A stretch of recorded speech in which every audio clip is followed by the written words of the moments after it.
hello, everyone. How are we all doing out there tonight? Welcome to another live stream. My name is Grey Eagle Senpai. I'm a real world A320 captain, bringing my love for aviation and flight sim to all you wonderful people out there. How are you all doing this evening tonight? On the special request of one of the subscribers, Max Racing.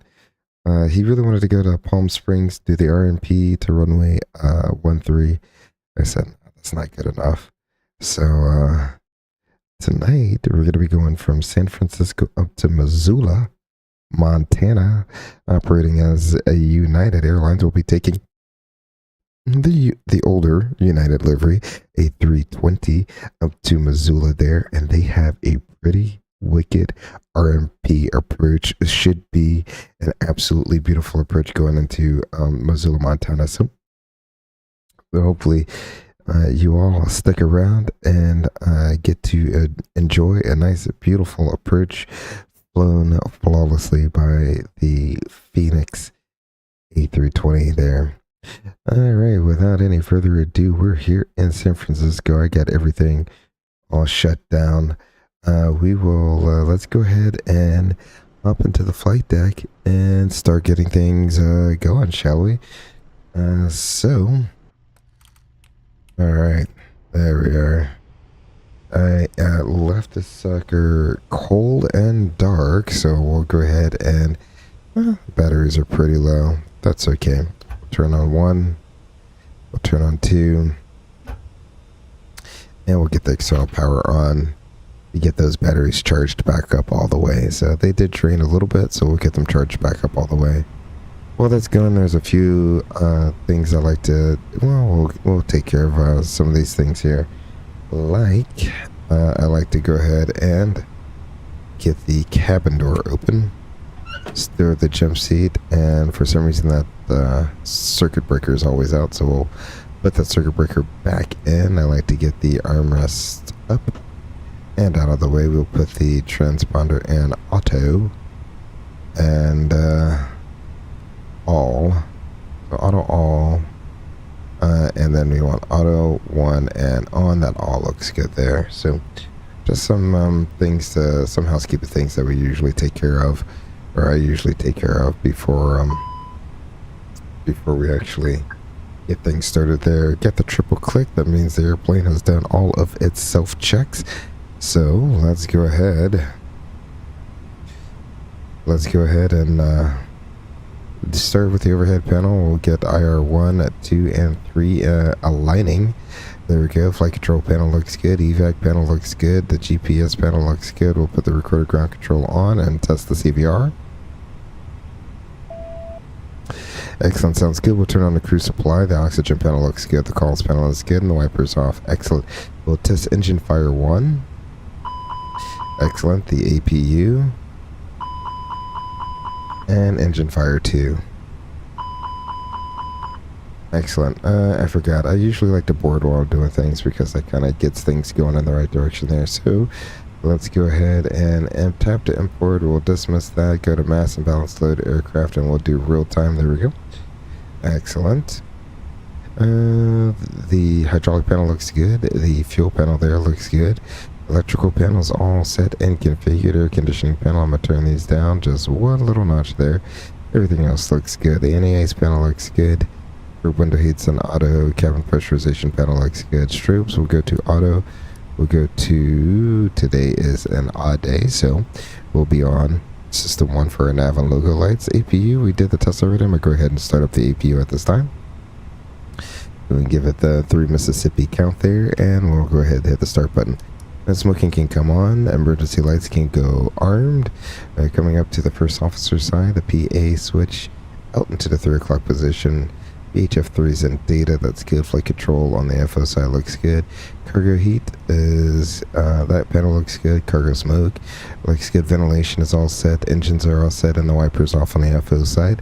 Let's go down to the glare shield here from left to right. All the lights are extinguished there.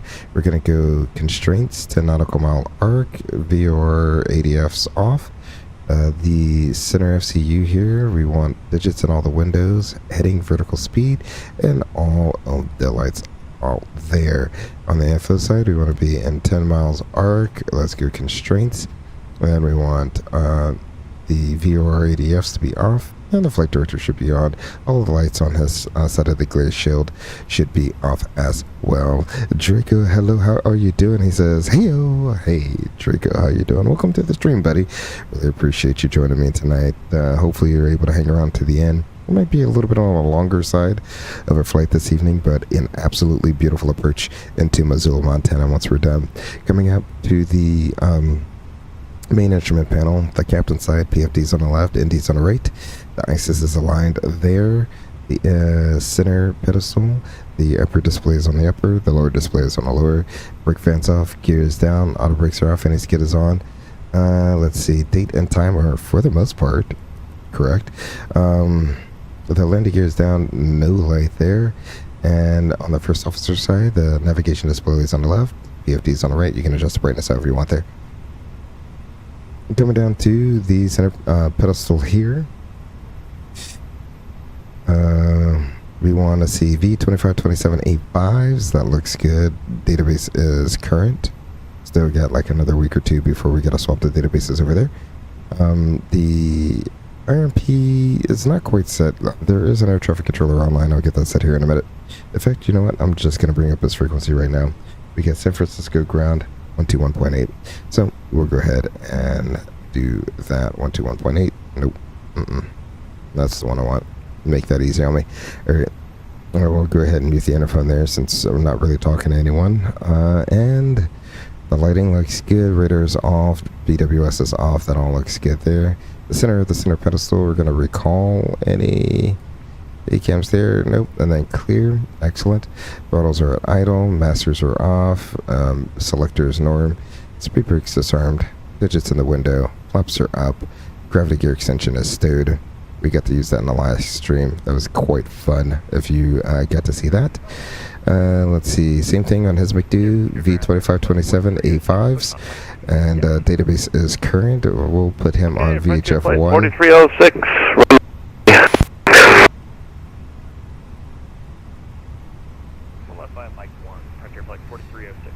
Alright. Enough of that. There we go.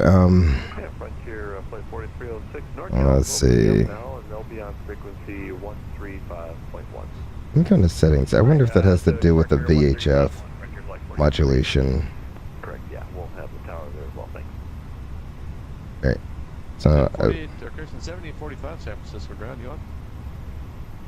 oh wow, that sounds so different without the VHF modulation already. So we'll turn off VHF modulation. Hopefully that will not blow people's ears off. I don't know what that was all about. Alrighty. His RNP and ACP all look good.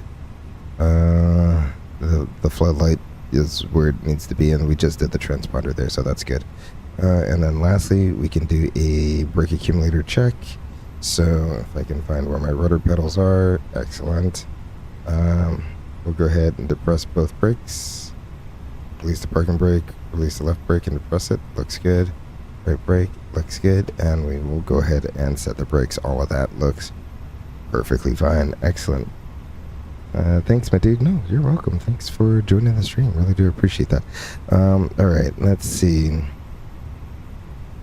We do have all of that. Let's go ahead. I'll switch us back here. And I'll probably bring... oh no, I need this up. And that's what I need up. That'll make me sign in a sent brief again. Nope. Alright. View flight plan. That's what I want. There we go. United 3318. Beautiful. So, let's go ahead and hit init and init request. While that's requesting things, let's go over to our second McDo here. Go into the ATSU. Nope, I clicked too fast. ATSU. There we go. You gotta think faster than that, McDo. Alrighty. So we'll accept that load sheet. And while we're at it, we can come over here. That's not the button I wanted to hit. We can come over here and let's just go ahead and one left, one right. We'll take the shorter of the two runways, which is one left. We'll seek the prelim at 2,000 pounds, so that's going to be 157.3, 157.3, nope, 0.3, excellent. And it's a headwind, so we'll do that, and then we'll calculate wind is invalid. Oh, how about this? Sweet, we'll calculate that. Excellent. We'll send that to the make do. Slightly out of order, but there we go. Alrighty, so coming down here to our make do. 436, yes, sir. Hold short there, and you can come over now on 135.1. Take care. Not having that VHF modulation is throwing me off so much because the voices are coming in super clear. Alrighty, UAL 33. Do not know how that zoomed out for no reason. 3318. Have accuracy upgrade. Great, we're aligned. The cost index is going to be 11. On the cruise level, 35,000 feet. Flight level 350. The ISO deviation is 3 degrees warmer, so minus 50. And the current temperature on the ground here is going to be 13 degrees. So we'll go ahead and put 13 down here for our ground temp. Excellent. It all looks good. We'll go to inlet B here. Our zero fuel weight. We're estimating a zero fuel weight of 132.0. And the zero fuel weight CG is going to be 32.4%. That is a crazy CG. I haven't really seen that in a 320 on the Fenix yet. 30, what did I say? 32.4. Alrighty, 2.4. Block fuel 23.7. Alrighty, we'll zero out our route reserves, and we do have an alternate of Spokane, and that alternate burn is going to be 3.1. So I'll go ahead and put that in there, 3.1. Flight plan. Let's go ahead and put in the, we'll do one left. I think I got us on the Truckin' to departure here. Truck it 2. Work transition. We'll go ahead and insert that. And direct to the field. Alright, and I definitely want to do the RNAV RNP runway 30. Let's see, I want the, what's the bridge? RNAV RNP 30. That's going to be, that's exactly what it's called, the RNAV RNP 30. So they have a visual approach, a GPS approach. So no, we want the there's only one RNAV to 30, and it's this one. Bridge vias is going to be via the Missoula VOR. I'll go ahead and put that in there. And we'll go ahead and insert. And if we look down, hopefully I got Missoula. And then Cooper. Yep. That's the right way I want to do it. Sweet. So that should be a fun approach once we do get back in there. Alrighty, so initialization again. We want to uplink our winds now that we have a route in there. Performance is all uplinked there. We will go ahead and departures open now at the tower on 135.1. Yeah, there we go. I want 290 in our descent. Excellent. So we'll do that, and we'll copy our active. No special procedures for the engine out there, so we'll just leave the copied plan in there. Excellent. All right, so now that that's done, we can verify. Well, first let's go ahead and get a clearance here. I'll call up ground and see if we get our clearance. The ground United 3318 has information Delta clearance to Missoula. United 3318, San Francisco ground. Thanks for that. And yeah, clearance available. Advise me to copy. Ready copy for United 3318. United 3318, cleared to Missoula. Truck into departure. Orca transition that is filed. Climb via the SID. Departure control on 135.1. Squawk 6332. The truck into Orca transition as filed. Climb via the SID. Departure frequency is 135.1 on squawk 6332 United 3318. 3318, read back corrected. Well, yeah, advise ready for push and expect runway 1 right. Advise ready to push and expect runway 1 right for United 3318. Thanks. Alrighty, so he told us to expect runway 1 right, so let's go ahead and change. This is why I did the shorter of the 2 runways there. So our takeoff data is going to be good on either runway there. Excellent. Let's go ahead and change that. Then you got to come back in here. We'll clear out the flight plan discontinuity. Excellent. And then we got to go back to performance, and we'll go ahead and confirm takeoff data, since we know if we're good for the shorter runway, we must be good for the longer runway. So we'll go ahead and do that. Although usually, let's see, let's go over here. Let's just recalculate it. We might get a better flap setting because this is at flaps 3. So if I change this to 1 right, we might get a slightly better flap configuration. So let's go ahead and calculate that out. Yep, flaps 2. We'll send that to the McDo. Excellent. So now we can verify. Oops, not what I wanted.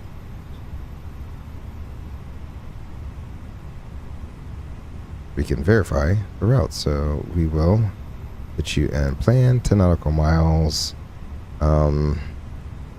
And we can go ahead and verify what our route is. We have San Francisco via the Truckin', which is going to be a 014 heading to 520 feet. Then we'll proceed on course to tie-dye at or above 3,000 feet. And we'll go Truckin'. Then height. And then Orca. And from there we will go direct to Rufus, direct Nudek, so don't need this anymore.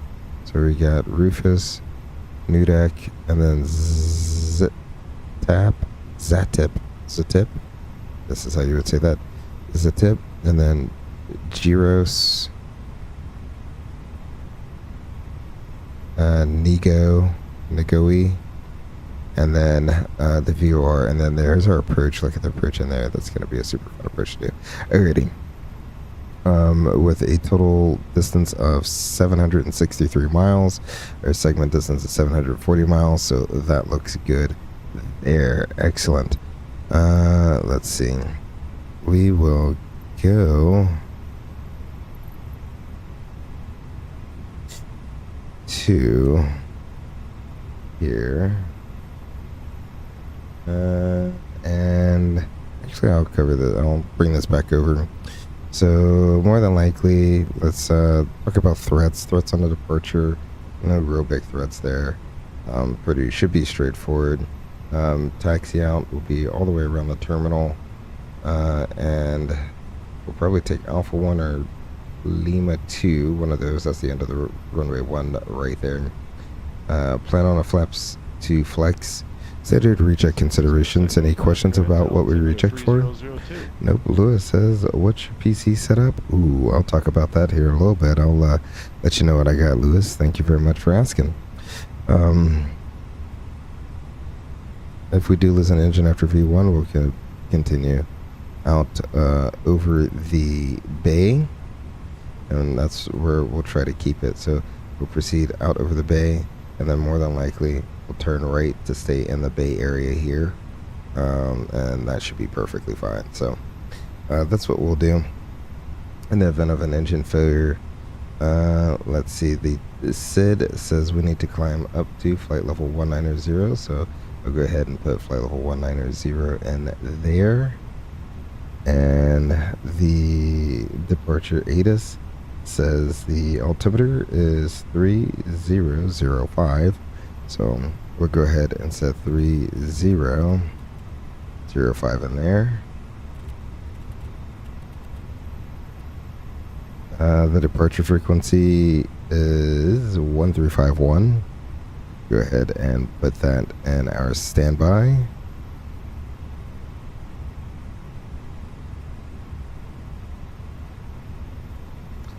And he gave us a squawk code of 6332. So I go ahead and get that going. 6332. Ground United 200 heavy. Excellent. 200 heavy runway 1 right taxi. We'll go ahead and turn that on. Excellent. Any questions about our briefing? Oh, no questions about the briefing. All right. Let's go ahead and I can get rid of you. And I can get rid of you. Double checking that our IRs are aligned. They are. Ground control is on, so it can record our checklist coming up. We just set the altimeter here, so our EFIS is checked. And our altitude here is set. We can turn on terrain on ND since everything is now fully aligned. Our parking brake is on, and our triple indicator is checked. ACP and RNP are set. For our position, we just want to make sure it's reasonable. So if we look at the coordinates here, we got 37, 37.1, 37, 37.2, and then we got 122, 22.5. We got 122, 23.2. So that seems like we're on San Francisco Airport. Good enough for me. Let's see. Our ND looks reasonable. Our PFD, we got V1 and V2. Climb and nav are blue. Flight directors 1 and 2. And then we can check our oxygen. We are all set there. And we're not quite done with boarding yet. Let's see. We should be getting pretty much there. Oh, yeah, we're really close. So in that case, let's go ahead, go up top, get things going for our departure here. Turn off the external power, get the APU bleed air going. Seatbelt sign can come on. Let's go ahead and double check our fluids here. The oil quantity looks good. The hydraulic quantity looks good. Oxygen is checked, and we got Cat 2 on the status. Excellent. So I'm gonna go ahead and return there. Alrighty, so we're all set and ready for a checklist. Let's go ahead and run the before start checklist, shall we? Recorder ground control. That is on. Flight forms and maintenance log is on board. Reviewed aircraft 494. Fuel quantity. We'll check our fuel quantity against the Simbri fuel quantity, or dispatched fuel quantity. So let's see. Let's view our flight plan, and I think we said 23.7 is required. We got 23.7 on board. Takeoff performance. We have 141, 144, 148 with a flex of 58. Oxygen is checked. Seatbelt sign is on. ECAM is checked. Park brake is on and checked. MCDU is set. The altimeters, we got 3005. According to the ATIS departure briefings review, the before start checklist is complete. All right, Lewis. So, looks like we are all set there. And we will go ahead and arm all of our doors. Go ahead and get the pushback going here. Alrighty, so we got 4 doors armed. Company message is coming through with our final numbers there. So let's go ahead and get our final numbers. Let's see what they say. Oh, I gotta stop going so fast. Alright, there we go. Final load sheet, we'll accept that. We get a 0 fuel weight of 132.9.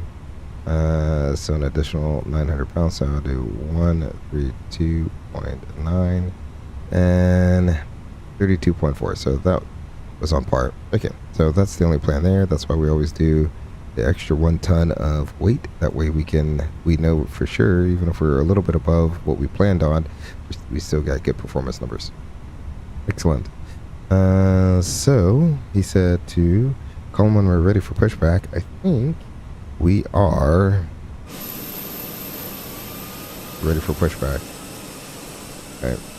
I do have FSLTL, so that's why you see all the traffic here. It's not going to be nearly as busy when we get to Missoula. Missoula has like nothing going on there. Alrighty. Let's call them ready for pushback. Other ground, the United 3318 is ready for push and start. Yeah, 3318 Roger, and push your straight into the alley. Departures opened up while you're away. They're on 135.1 per tower. Alrighty, so push back into the alley is our discretion, and we'll contact departure on 1351, ready to taxi for United 33. Wait, oh, never mind. We'll contact you when we're ready to taxi for United 3318. Just gonna tell you that. Do I go ahead and do that now? That's the fine when you're ready to taxi. Go ahead and hit them up, and I'll switch this other guy, and I'll call them tonight. You guys take care and have a good morning. Alrighty, thanks for the ATC, appreciate you. My pleasure. United 2, you switch over to tower now on 1. Alrighty, so yeah, we're ready to go here. We'll release the parking brake, and let's go ahead and go backwards. So, quick question: do you start the APU before or after being fueled up? You can start it anytime you want.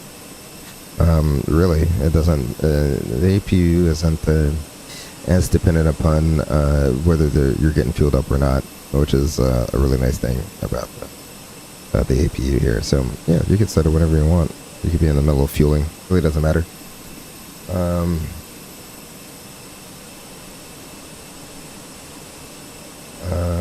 But in regards to what you were saying about the system specs, let's go ahead and get an engine started here.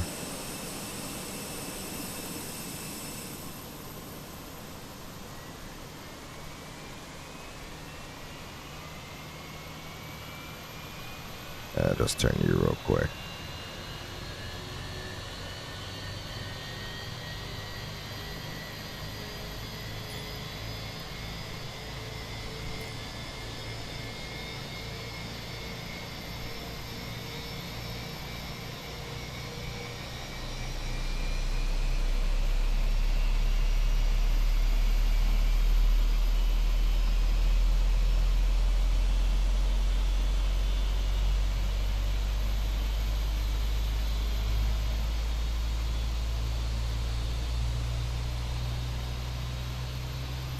That seems good enough there. Up at the alley, we can hold it there. We'll set the parking brake and we can stop the pushback. Excellent, get rid of you. As far as my PC specs go, I am running a 13900K 4090 GPU and 64 gigabytes of DDR5 RAM. All in a fish tank. I got a fish tank set up, so obviously AIO, all the fun stuff, RGB bands. So I like my setup. Is it time to upgrade to a 5090? I don't think so, not yet. I want to wait for people to stop soaking up 5090s like it's going out of style, and two, not have to pay an arm and a leg just to get a 5090. So I mean, we'll see. Thanks for that question.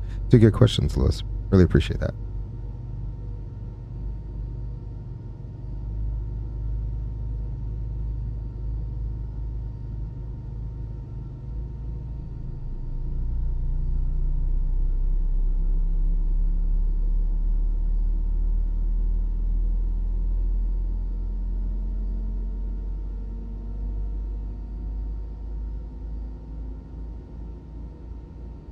Yeah, and another thing with like GSX, which is kind of one of the reasons I've like kind of shied away from GSX. I don't know. I mean, obviously one of these days I'm gonna have to get it, but as of right now, no, I'm not gonna get it. We have two good starts there. Is the fact that like you have to choose one or the other. You have to fuel and then board, or it's really weird. Like you can board and fuel, but there are certain procedures, and it really depends on the airline what your procedures are, or what to do when there's passengers on board while you're refueling. The vast majority of them, some of them will say you got to arm one of the slides. Another one, you know, some of them may say, you know, you can't close any doors until refueling is complete, that always leaves an egress for the passengers, right? So there always have to be some sort of egress for the passengers if you're fueling with passengers on board. So that's that. Let's see, 2 good starts, flaps 2.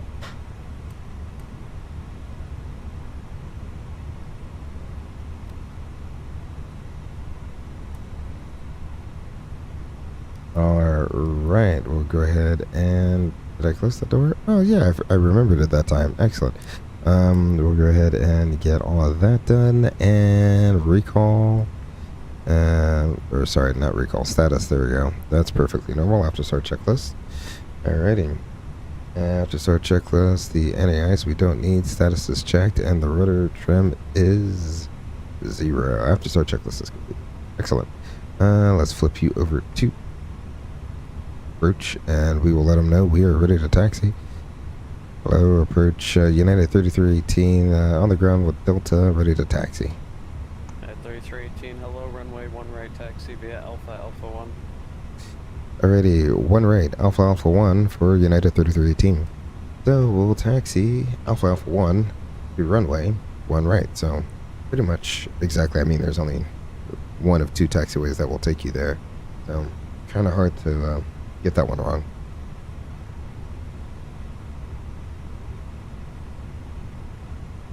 Alright, truck. Why are you crossing right in front of me? Guess I should clear left. Clear on the right. We'll begin our taxi down here. Beautiful. Absolutely beautiful.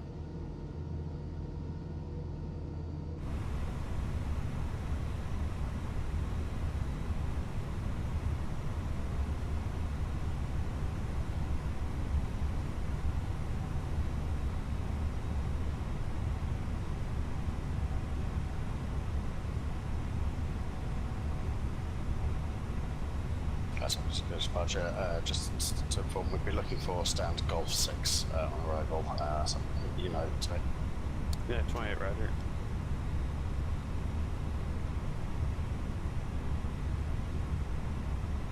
Alright, this seems like a pretty good straightaway to do a flight control check, so let's go ahead and do a flight control check, shall we?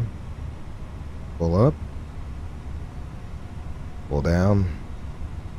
Neutral. Pull left.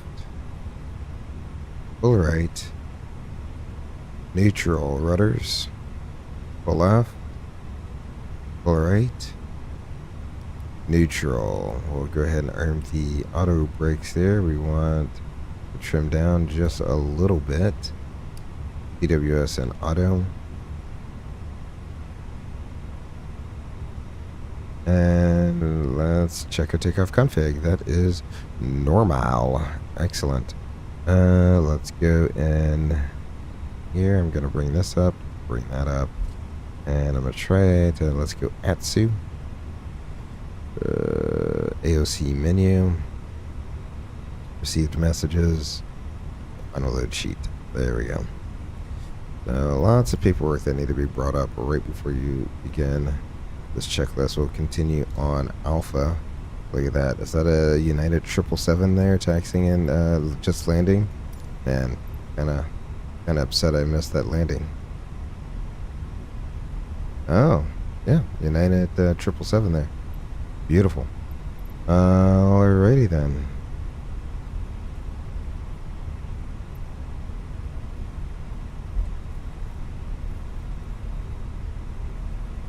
Alright.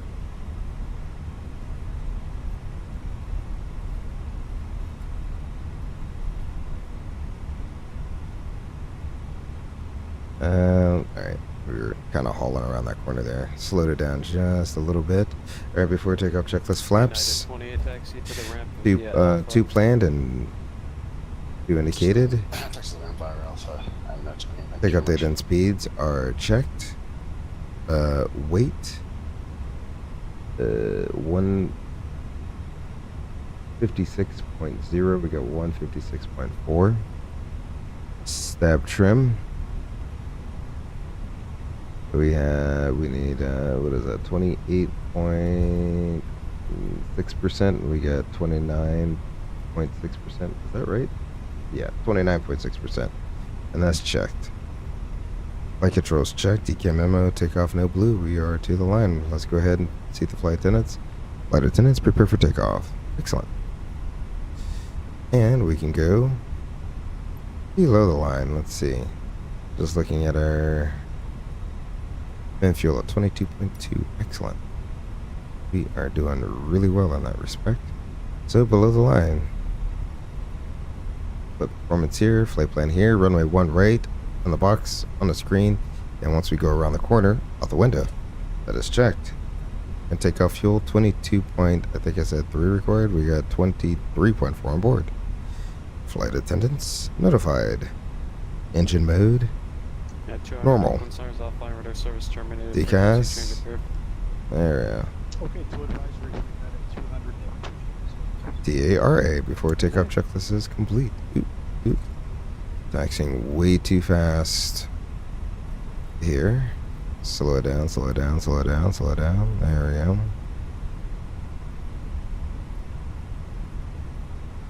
Excellent, excellent, excellent. Alright.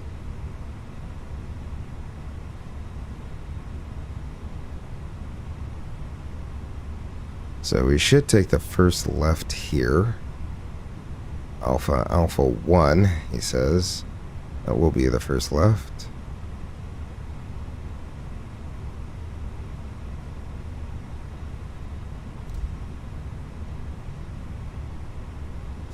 Seattle Center is online. 136009 runway 1 right, clear for takeoff. 1 right, clear for takeoff, United 3318. Alrighty, so we are clear for takeoff. Let's go ahead and let the flight attendants know we're taking the runway. Let me complete the turn before I hit the rest of my lights.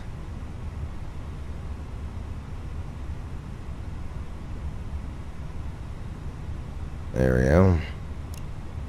Those are on, and on. We are all set and ready to go. I will turn up the sim volumes. I'll see you in the AR.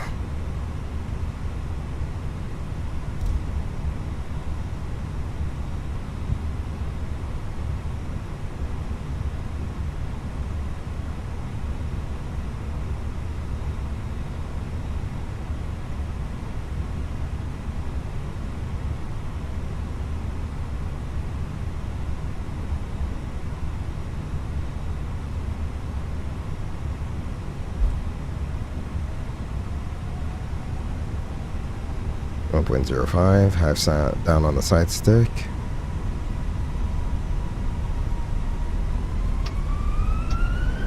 Flex. Thrust set.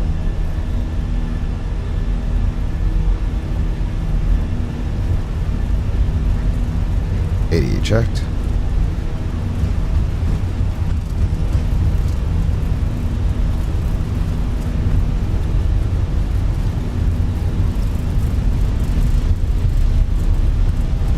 One, rotate. Positive rate, you're up.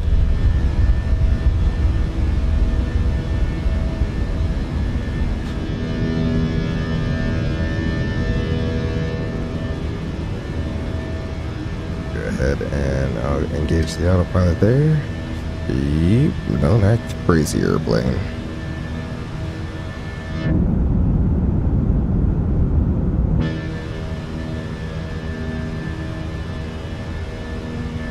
Gonna wait for that positive trend in airspeed.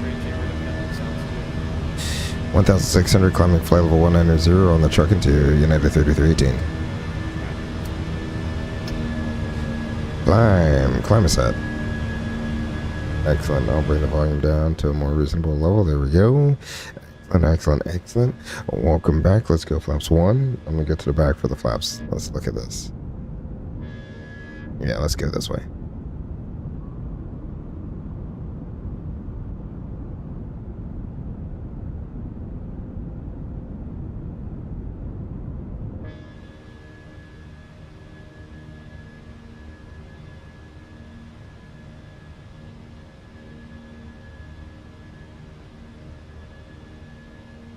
Alrighty. Yeah, let's go. Let's get to the front for the slats retraction, shall we? Alright, you reached that speed. Flaps up after takeoff checklist.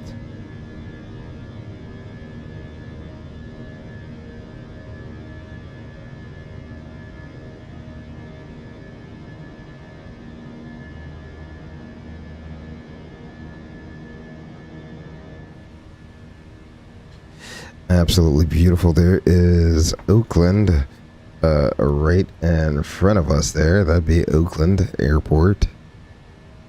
Just across the bay there. Or I guess, what's their name now? I think they're the San Francisco Bay Area Oakland International Airport, something like that. I don't know. They did something. They had to make themselves different and unique in some way. So there you go. I think that's what they are.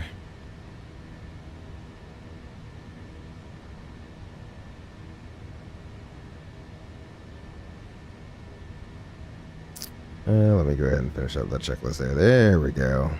Checklist is officially finished. Let's go outside for a quick outside view. I'm going to lower the volume so I don't blow your ears out there. Here we go. There's downtown San Francisco.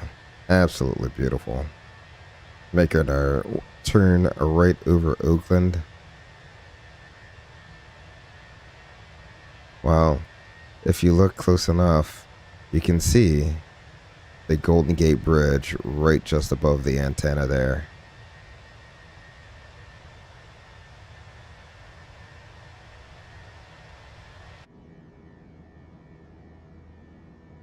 It is Golden Gate Bridge right there. Absolutely phenomenal.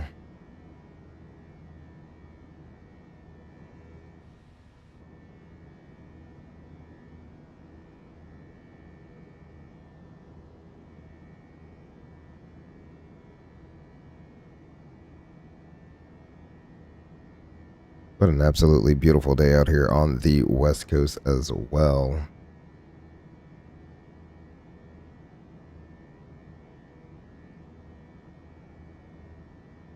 We picked up a tailwind?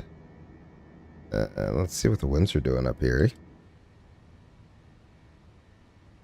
Yeah, a slight tailwind. Not bad.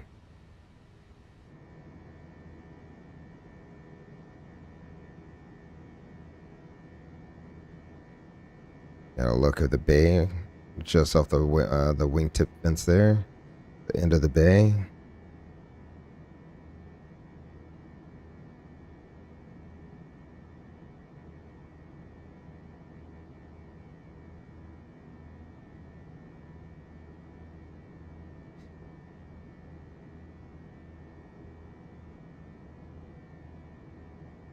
Tell you what, this reminds me of driving down the PCH that we did a few weeks ago. I'm not too sure. Driving it just seemed like a long time because you're switching back between mountains. But I think we started up here.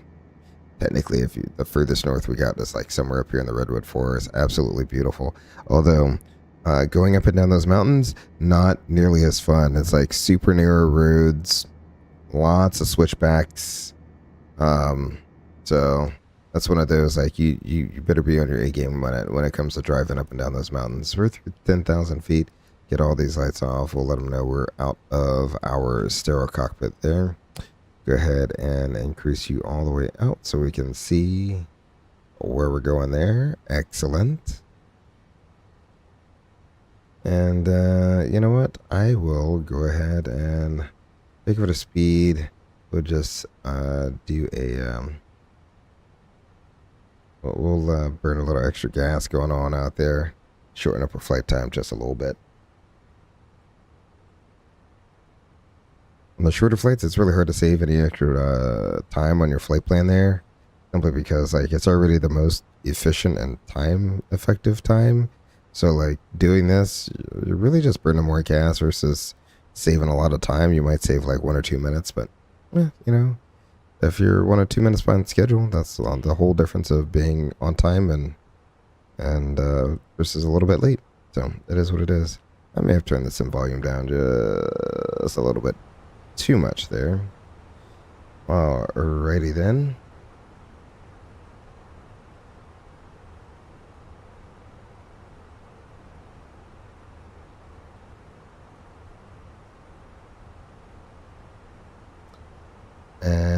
while we're climbing on out, let's go ahead and put a little in-flight tunes on, shall we?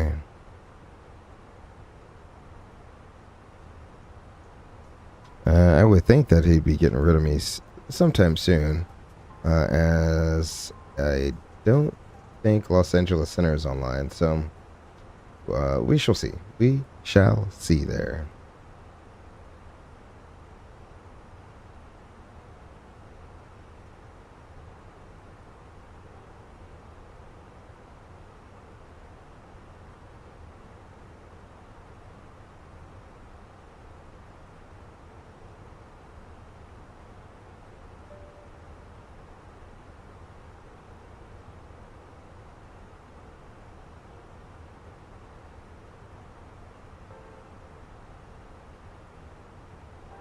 Well, once we get this change over to Unicom, I'm gonna step away from the flight deck for just a little bit here. My prep Unicom 122.8. Sweet. I'll step away from the flight deck here. Here we go. Flying radar service terminated. Frequency change approved. Radio service terminated. Frequency change approved for United 3318. Thanks for the ATC. Have a great night. See ya. Alrighty. So we'll go ahead and switch that over. Hopefully everyone else has noticed. So I have turned off the VHF modulation in VPilot. And it's definitely weird for me because now all the voices sound like everyone's true voice, right? The VHF modulation is not there anymore. So your voice comes in beautiful and crystal and clear. However, I think the VHF modulation was making it, I don't know, there's something with the script or the programming where every so often it would just amplify the sounds, that it would just turn the gain way up for like no reason. And that's what the spiking you guys would be hearing from the ATC chatter. Like you'd hear the chatter in the background and then it just get continuously louder until it screeched. So I turned it off. Hopefully that has solved our issue in terms of that. So you're gonna hear, it's not gonna sound as realistic as like radio chatter, but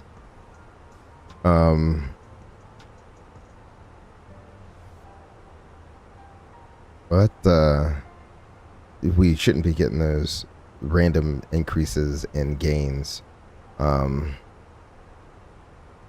terms of like blowing our eardrums out. So hopefully that's much better for you guys. But we got the frequency change now. I'm gonna step off the flight deck real quick.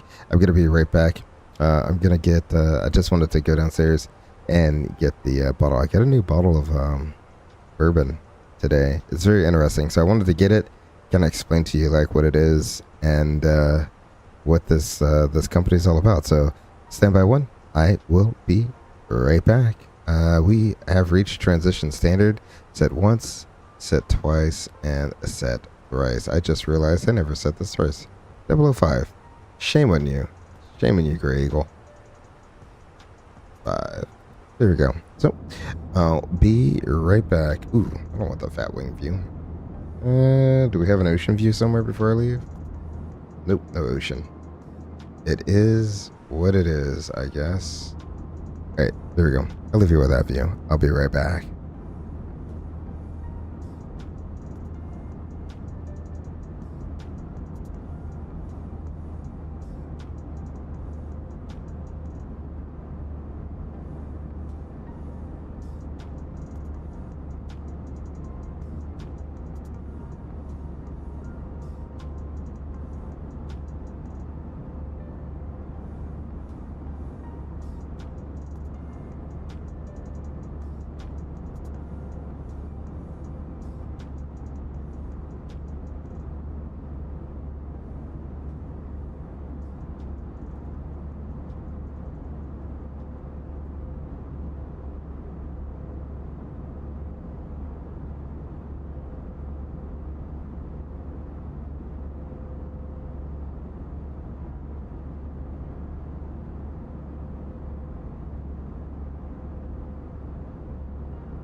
Alright, there we go.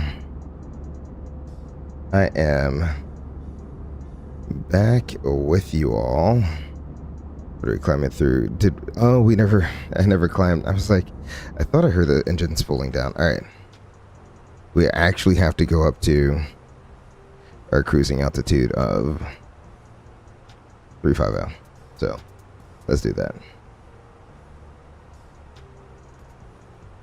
350. We'll go ahead and climb. Excellent. Open climb. Sweet. Alright.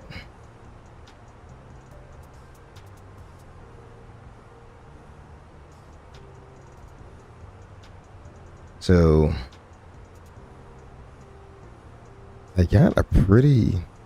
This is a very different type of bourbon. I mean, I wouldn't say different type of bourbon, right? It's a different company. I have not heard of this company. And that's what I love about my local place. The guy, literally, he sees my face when I walk in. He knows that I'm gonna want a bourbon.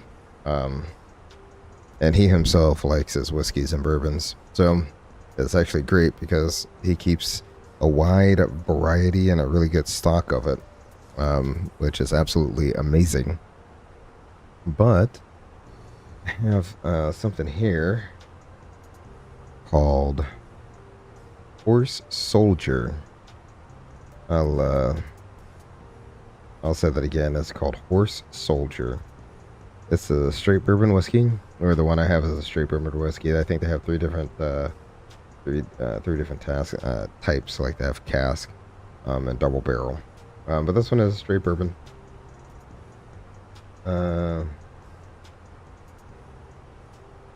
And it's unique because the people who came up with this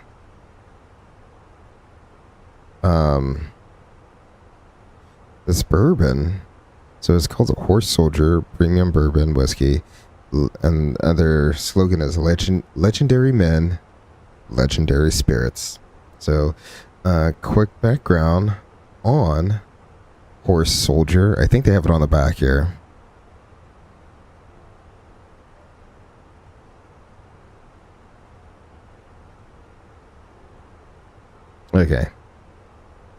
Okay, yeah. All right, here we go. So, the United States of America was forged by pioneers, bold trailblazers, explorers, and warriors. In the American spirit of adventure, we proudly present Horse Soldier Bourbon Whiskey. So here's the real cool thing about this, is really what kind of got me on this. Horse Soldier Bourbon Whiskey is uniquely complex and aged in charred New American oak barrels. Every bottle of Horse Soldier Bourbon Whiskey is a piece of American history. It is carefully crafted by Green Berets who answered America's call just days after 9/11 with a daring insertion into northern Afghanistan on horseback. This brave and unconventional act earned them the moniker the Horse Soldiers. That's why I had to get this. So the label literally has a Green Beret riding a horse. Then if you all know, just after 9/11, as information was coming in on who did it and where they were, America sent armed forces over to and inserted them into Afghanistan, and essentially their job was to get preliminary information, try to get the Afghans to cooperate. And there was no real way. We didn't have any infrastructure set up around there, right? We knew nothing of Afghanistan, how to move around, how to move troops around, how to anything like that. So these guys literally went over there. There's no jeeps, there's no roads there, right? There's no roads that really connect big, long distance cities. So they went in on horseback to essentially gather intelligence and figure out what they're gonna do to find this organization that they were looking for. So that's one of the cool things. The other cool thing, and it doesn't say it on the bottle, but from what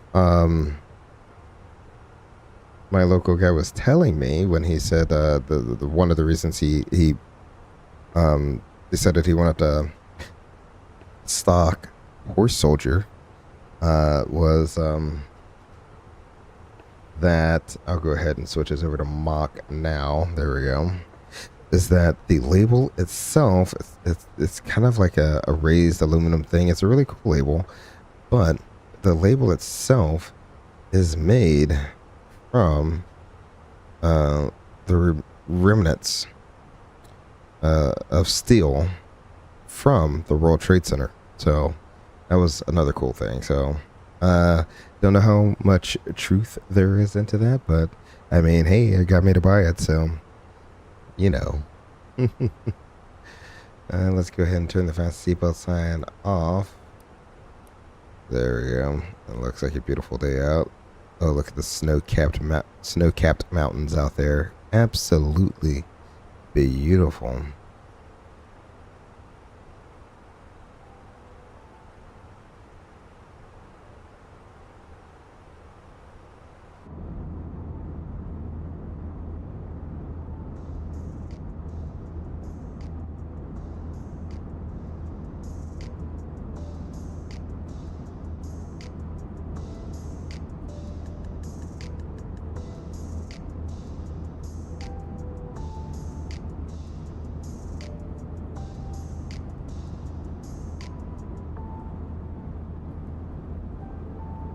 So, yeah, sipping on a little bit of horse soldier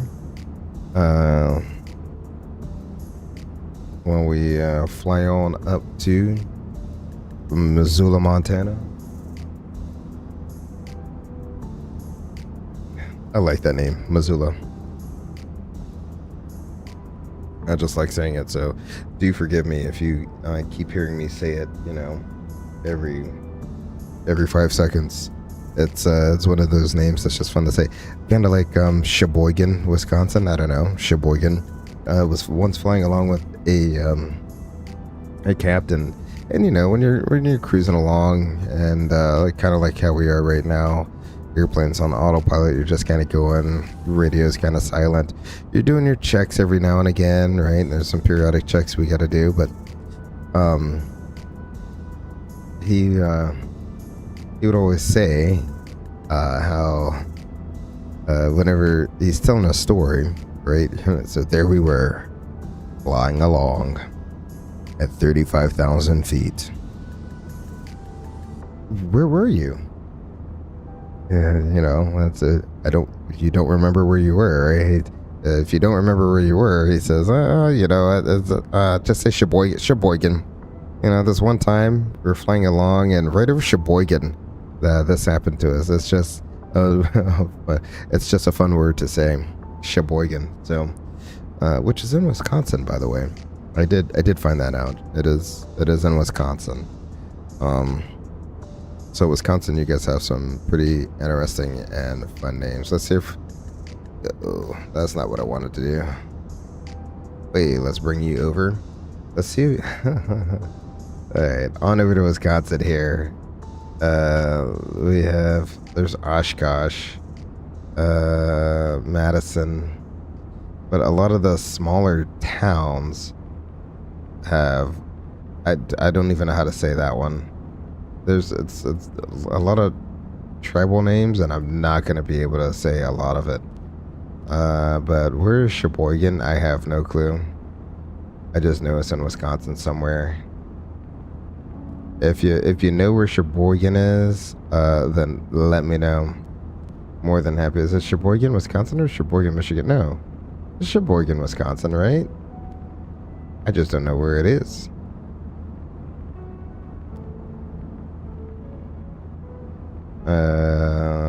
Now I'm gonna have to get to the Google to find where this is. Yeah, that's all right. We knew it's somewhere in Wisconsin. Wisconsin has a lot of names that are hard to say, but they have a super fun one in Sheboygan.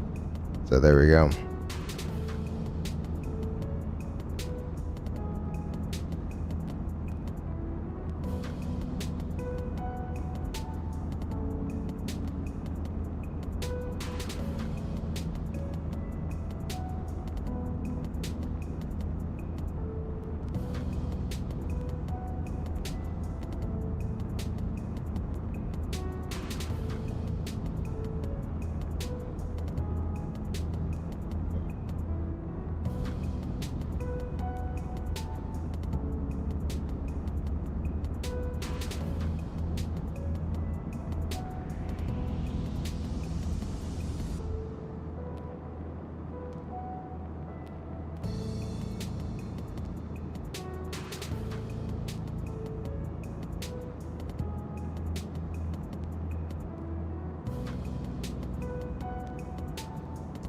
That wing seems a little more flappy than usual. I don't know why. Just seems like it's out there flapping a lot more than it usually does. Almost like in replay mode, how the replay just doesn't know what the wing's doing, so it just flaps the wing all over the place. It's not nearly as dramatic as when it's in replay mode, but I don't know. Is it really that bumpy out? Let's take a look outside and see.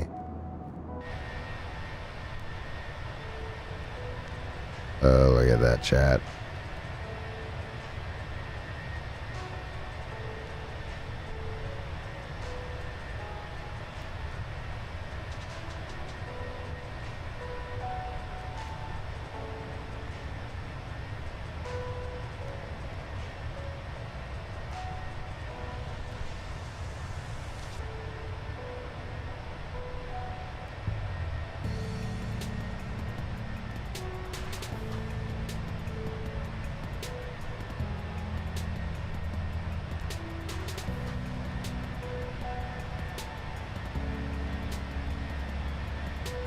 Absolutely beautiful.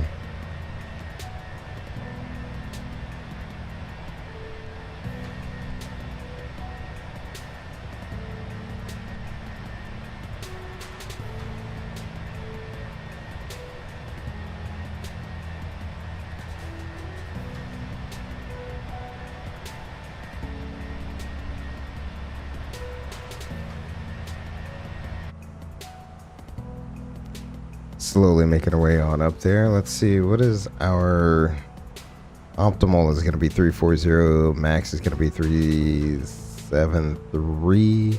350 should work perfectly fine for us then. So we are good there. I'm going to go ahead and turn the temperature down. I know it's just a flight sim, but you still don't want to roast the passengers back there.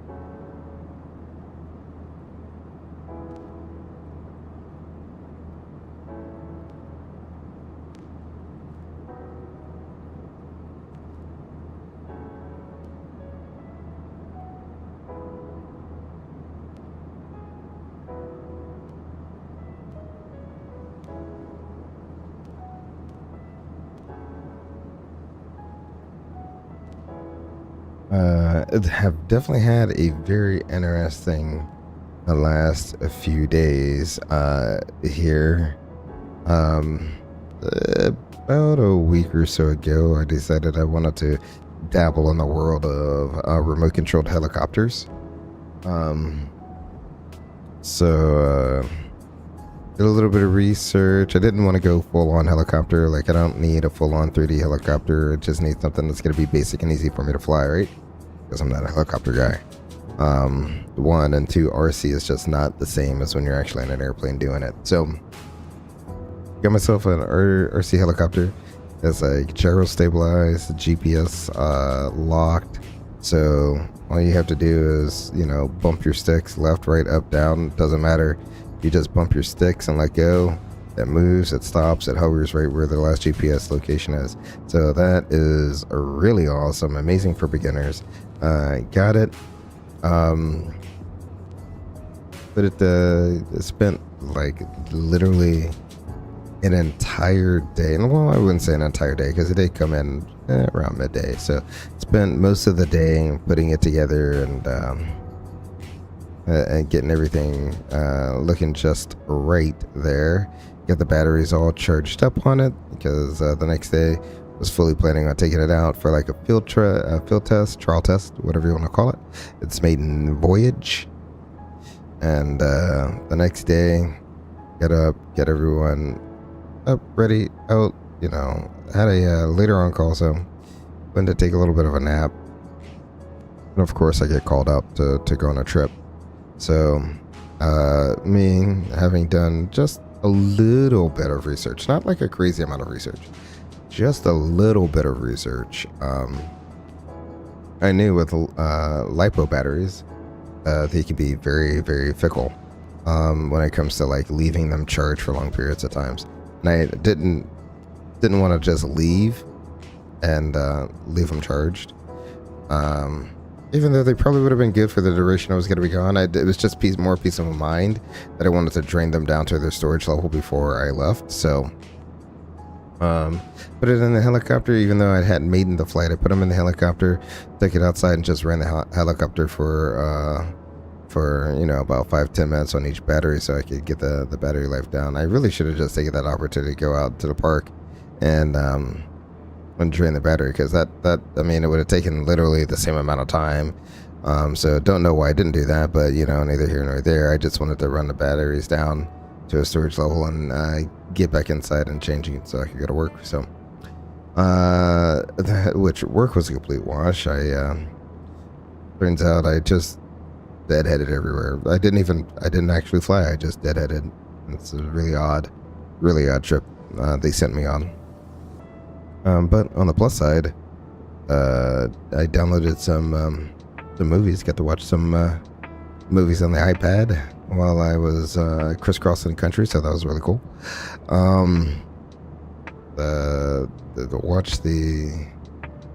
Ended up watching Dark Knight, Batman Dark Knight. So that was a good one. Really like that movie. I think the next time I deadhead, I'm gonna download Dark Knight Rises and see what that one's all about. But all of that to say, got back from a trip, and I should have. I'm starting to learn. Well, one, I need a LiPo charger. That will be able to charge my batteries in about an hour, and I should be able to. I would like to charge both of my batteries up in an hour, because it's a little hilarious that I have two batteries and each one takes about 2 hours to charge, 2 to 3 hours to charge from storage level all the way up to full. Well, there goes 6 hours of your day. I mean, you spend your entire day charging batteries, so I definitely need to find a fast charger. If anyone out there is an RC fanatic and you have a recommendation on a LiPo charger that can charge 1 or 2 batteries simultaneously and get it from storage level to fully charged in about an hour, let me know. Hit me up. Hold on, let's see. I think we have a message from CTAC. Of course we do. 25.8, here we go.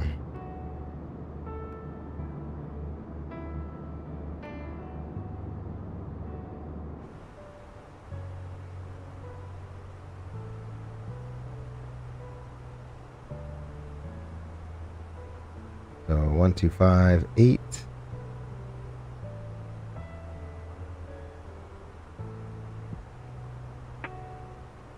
Go ahead and put that in. We're level here at flight level 350.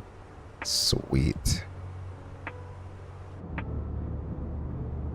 Seattle Center, United 3318 at flight level 350. Yeah, 3318 Seattle Center, radar contact.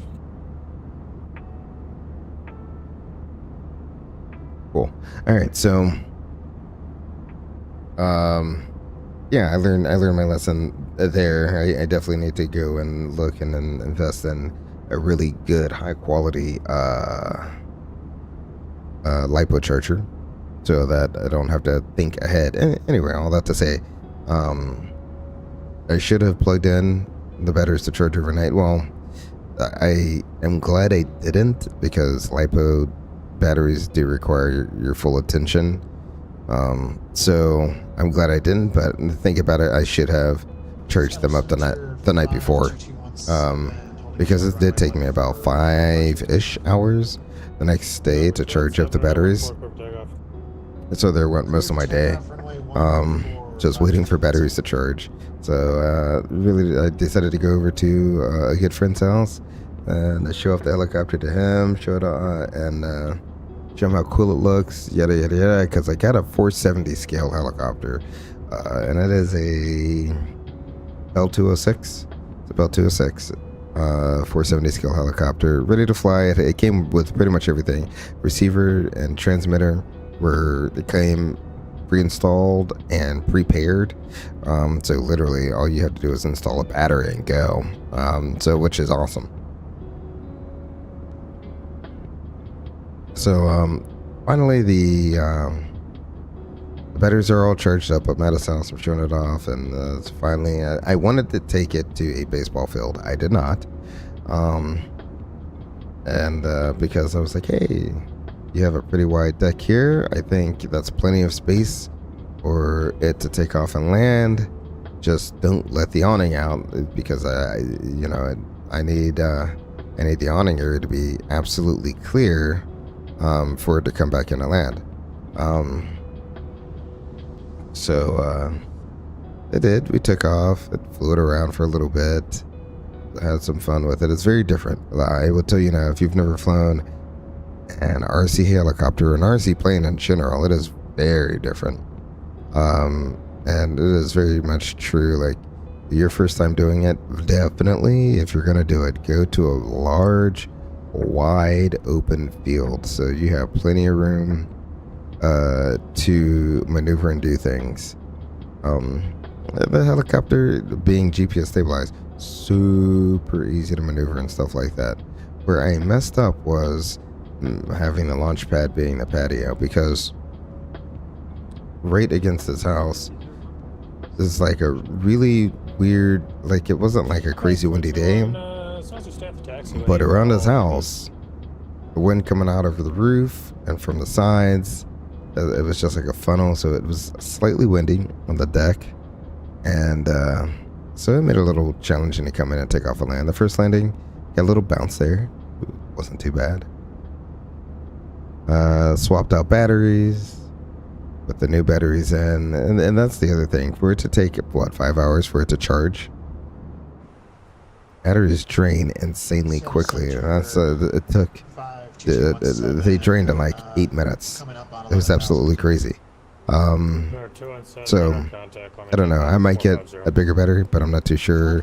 I don't want to like overdo it in that sense by getting too big of a battery, and it's not compatible with the helicopter. But either way, swapped out batteries, got it back up in the air, brought it back down. TBM 4012 X-ray level 9000.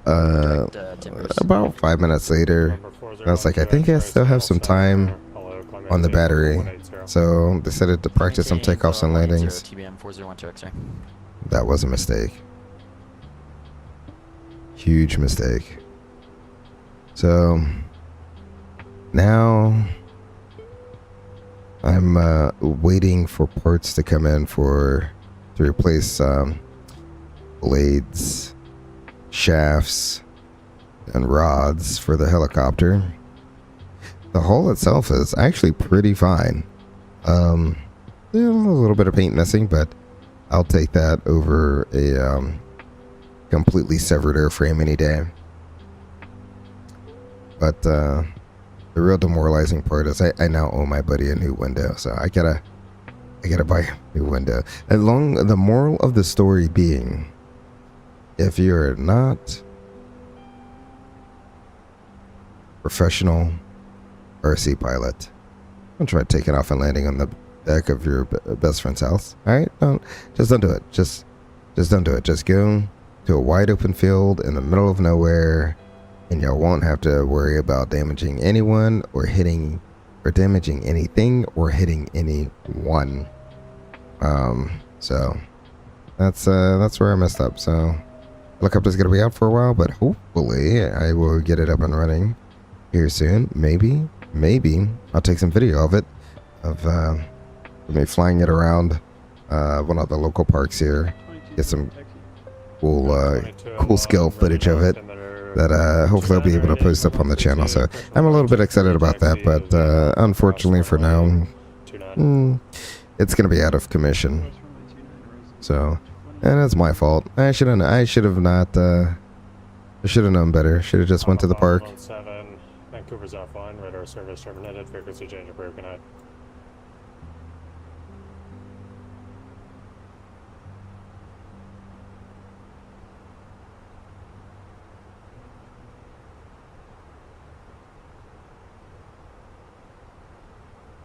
Let's see what the company message is here.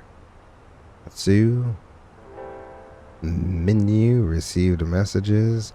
United Ops. Okay, yep. It's always going to be a delay message there because I'm never at the right time. So let's do a quick check here. We got 15.5. That looks good. Actually, it's AHIFA, right? So we're checking our altimeters. They are cross-checked and they are exactly the same, all three of them. And then we want to check our engine oil. So that's hydraulics He. So you see the green system is a little low. That's because the fluid stays in the line when the gear's out. So all the rest look good. E. Engine oil quantity looks good. Fuel looks balanced, and if you really want to, you can go back and say, all right, so fuel use is 3,200 pounds, or sorry, not 32, 6,200 pounds of fuel, and we got 17 on board, and you can go back and start doing math to say, what did we take off with minus what we burn? Are we reasonable? Yes, and you actually have a fuel log. It will let you know you're supposed to be, according to the flight plan, you would have X fuel over here, over this waypoint. And so as you cross these waypoints, you're double checking your fuel. Excellent. And of course, we want to check our oxygen. We want to make sure we're not bleeding in the oxygen. And like I said on a different stream, I never really understood why you check the oxygen until I saw this one video about the Egypt Air incident that happened, and all because of an oxygen leak. So now on my flights, I triply check the oxygen because I don't want to be do not want what happened to them to happen to me. So I'm checking oxygen, looking for any oxygen leaks, and if I do have one, and we're shutting off the supply here, and we're dipping into an airport that's nearby, because I don't want the oxygen to get too concentrated in the airplane, because then bad things can happen. So you got Redmond right there. That's not bad. Boise right there, if you had to dip into there. So not bad places to go. Otherwise, once you pass Nudek there, your options are pretty limited. You're pretty much either gonna go, what is that, Spokane Pass there, or to Boise, one of those. So yeah, definitely want to check, make sure you're not leaking anything.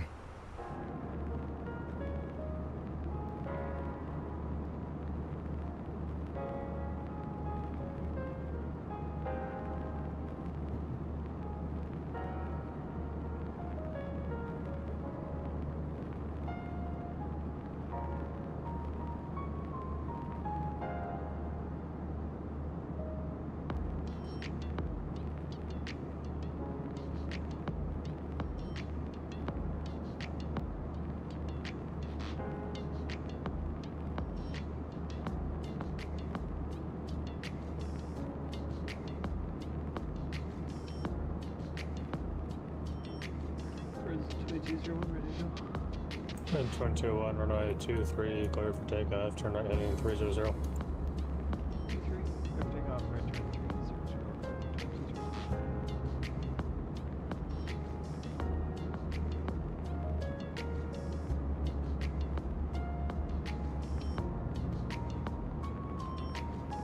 Number 12 X-ray, descend via the Timbers 3 arrival and in east, Portland altimeter 2997.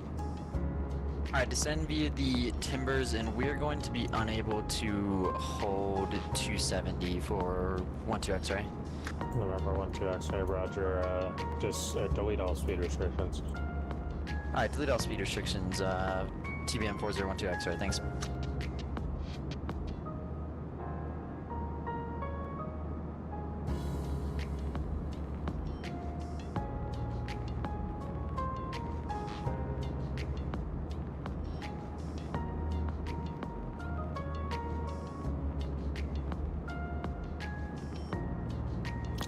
for flight 1512, contact Cascade approach 119.6. 196, have a good evening, for flight 1512. Usual. November 5, Victor Juliet, descend to be in the Olympia 2 arrival. Boeing Field landing south, Boeing Field altimeter 29901. Whoops, descend via the Olympia 2 arrival, and altimeter 29901, 15 Victor Juliet.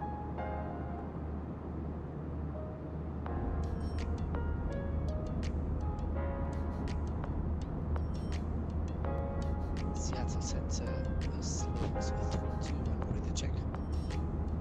Boeing 321, loud and clear. So his exit reminds me of this one FAI I flew with not too long ago. He had an English accent. Very interesting, very fun guy to fly with. Really had a good time flying with him. But let me tell you, this guy loves his tea. I guess it is very much true what they say about the Brits. They absolutely must have their tea. He literally would carry around a large bag of tea bags, and that was his emergency stash, you know, just in case he was in a place where he couldn't get his tea. He had his tea bags, and he could just make tea, you know, get some hot water from the hot water pot on the airplane and make tea wherever he was. And so I had to ask him,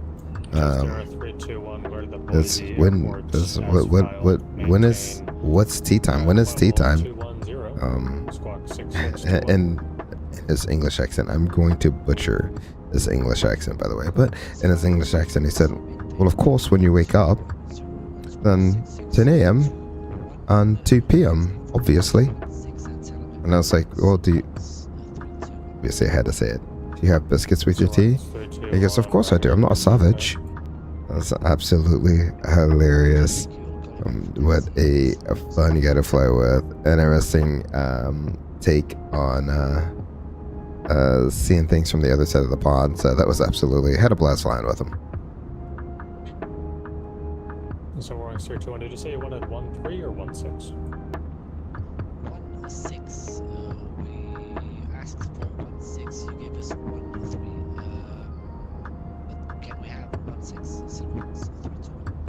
Yeah, if ever you can expect 16. We're crossing into more and more snow. I am getting excited, chat. Originally, I was gonna do some Frontier ops and a Frontier A321 up here, up into Missoula, because I think a 321 could get in there. But then I double checked the route and leaving my airspace to the east. Salt Lake Center's offline. Radar service terminated. Radar service terminated. Frequency change approved for United 3318. Thanks for the ATC. Have a great night. You as well. I will be crossing right back into Seattle. Oh, I cross back into Seattle's airspace and then go back out of Seattle's airspace. I'm gonna keep crossing into and out of Seattle slash Seattle slash Salt Lake's airspace. So here we go. We'll go back to Unicom again. Excellent. The top of drop is coming into view. Absolutely beautiful.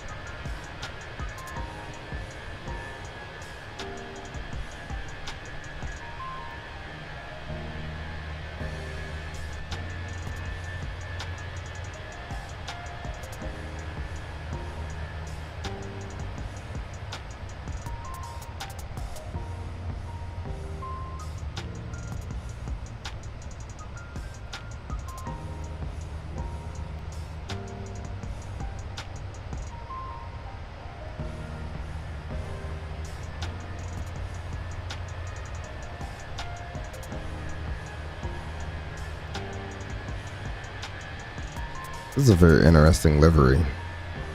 in regards to, you see how one side looks pretty much normal, and you get to the other side and it's like the decals just start coming off. I assume it's painted on, but the way it's coming off is like it makes you think it could have been a decal. Just odd, just very odd. So, anyone know is 4292 or 494 UA? Does it actually look like this? I would think that the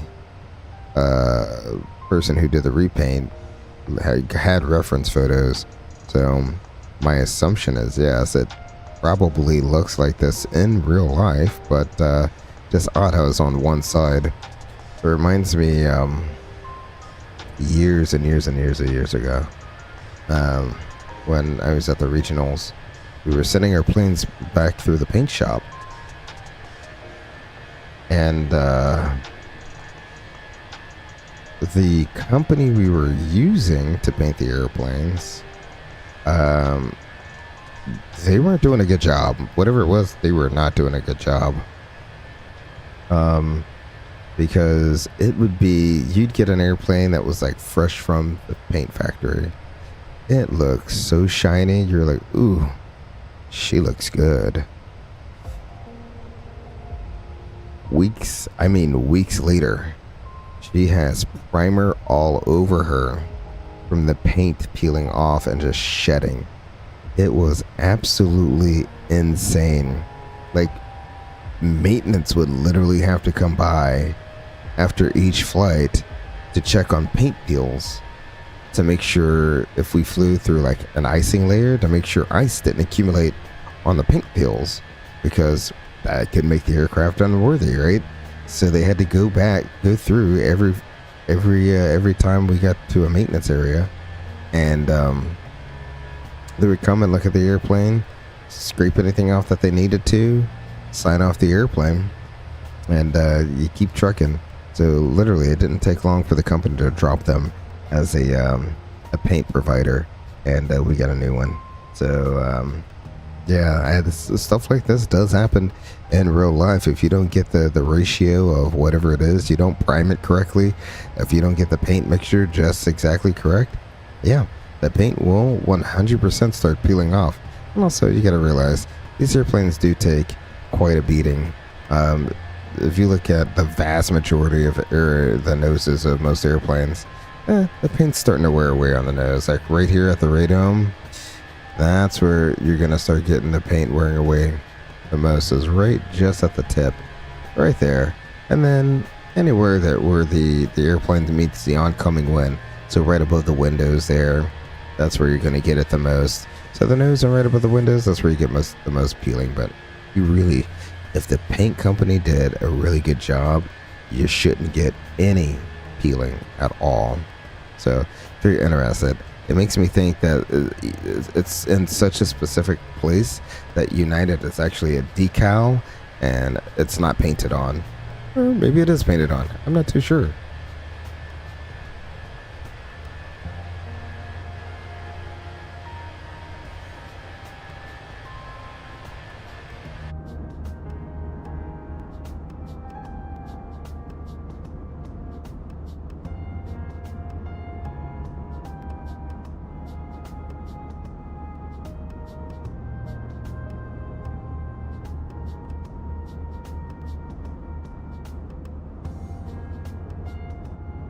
Funny because in about another 15 minutes I'll probably be once again I don't say even less than that, I'll be once again inside Seattle's airspace here. So we are quickly approaching Missoula, quickly being what relative, I guess, depending on who you are. But yeah, you can see there's the airspace boundary, that green line that comes up and over. So we just passed whatever this area is, Burns, I don't even know where that is. Washington, Burns, Washington, yes, or Idaho, I don't know. And then right when we get to right just past Newdeck there, when we get into Seattle's airspace again, and then we leave it literally as I'm setting up for their approach. That's when we're going to be leaving their airspace. So it is what it is. we got who we got, and you got to be grateful for any air traffic controllers that you get online, because again, just like how we are doing this in our own free time, these air traffic controllers are doing this in their own free time. So glad to have them on board. Let's see. There's a lot of ATIS frequencies online right now. Not a lot of approach controllers, but a lot of ATIS frequencies. We got Eugene, Portland, Seattle approaches online. We got LA and Denver Center. Oh, so Seattle Center isn't even online anymore. So we don't even have to worry about that. So that'll be what that is there. All right. Let me go ahead and start prepping now. I need to find the replay tool.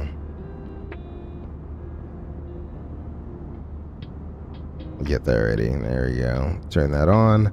That is ready to go for when we begin our approach. I want to try to get like the full RNP approach into Missoula.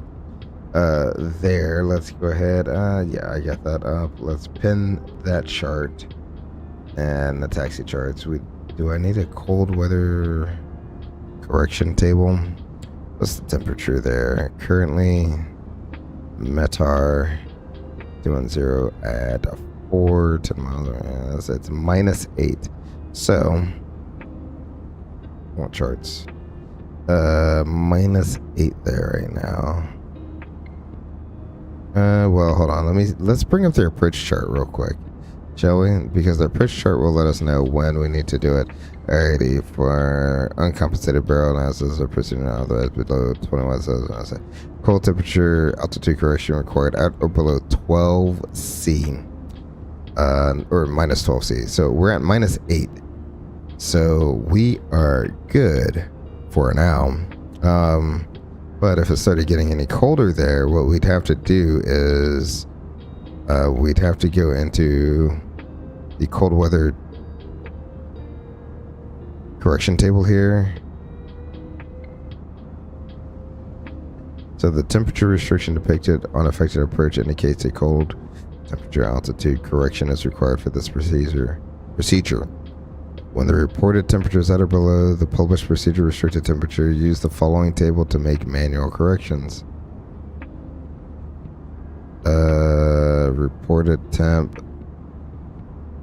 So it's then there's some interpolation because it's only in tenths of degrees, right?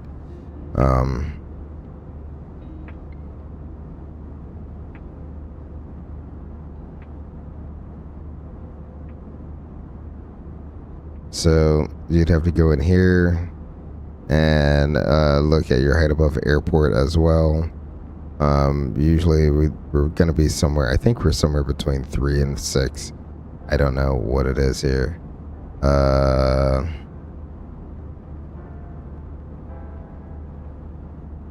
What was that, about 318 feet? Okay, 318 feet. So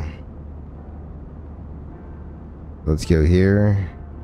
Right above the airport in feet, 318. We gotta add 30 onto our. I'll be referred to FAA for method and application of cold weather procedure. Yep. So that's what you gotta do because it can get so cold that your altimeter gets off, and so you want to make sure, especially on RNAV approaches, since you don't have a official glide slope, you want to make sure that you have the correct 1 altimeter, but 2 minimums, and that you know that it's going to be 30 feet off, right? So you need to add 30 feet to your altimeter there. That way you're not going to be descending too low, because you can actually, I mean, it's just 30 feet, but 30 feet somewhere could make a huge difference, right? So that's what you really want to do. And you kind of want to like go through and reference that chart. I don't know why I keep doing that. You want to reference that chart depending on where you are, right? So because the higher you are, the more off your altimeter gets, the closer to ground you get, the better it is. So And the colder it is, obviously, the further off you'll get. So you got here, the best indication 0 degrees, 20 feet. And then it goes on up from there. So, you know, cold weather or cold temperature correction table. Don't really see it that often because a lot of times you're just not flying into those temperatures. Really are only getting down that low. Like, I don't fly that far north. Like, I'm not flying in Juneau or you know, Yakutat and places like that in the middle of wintertime where the sun literally never comes up.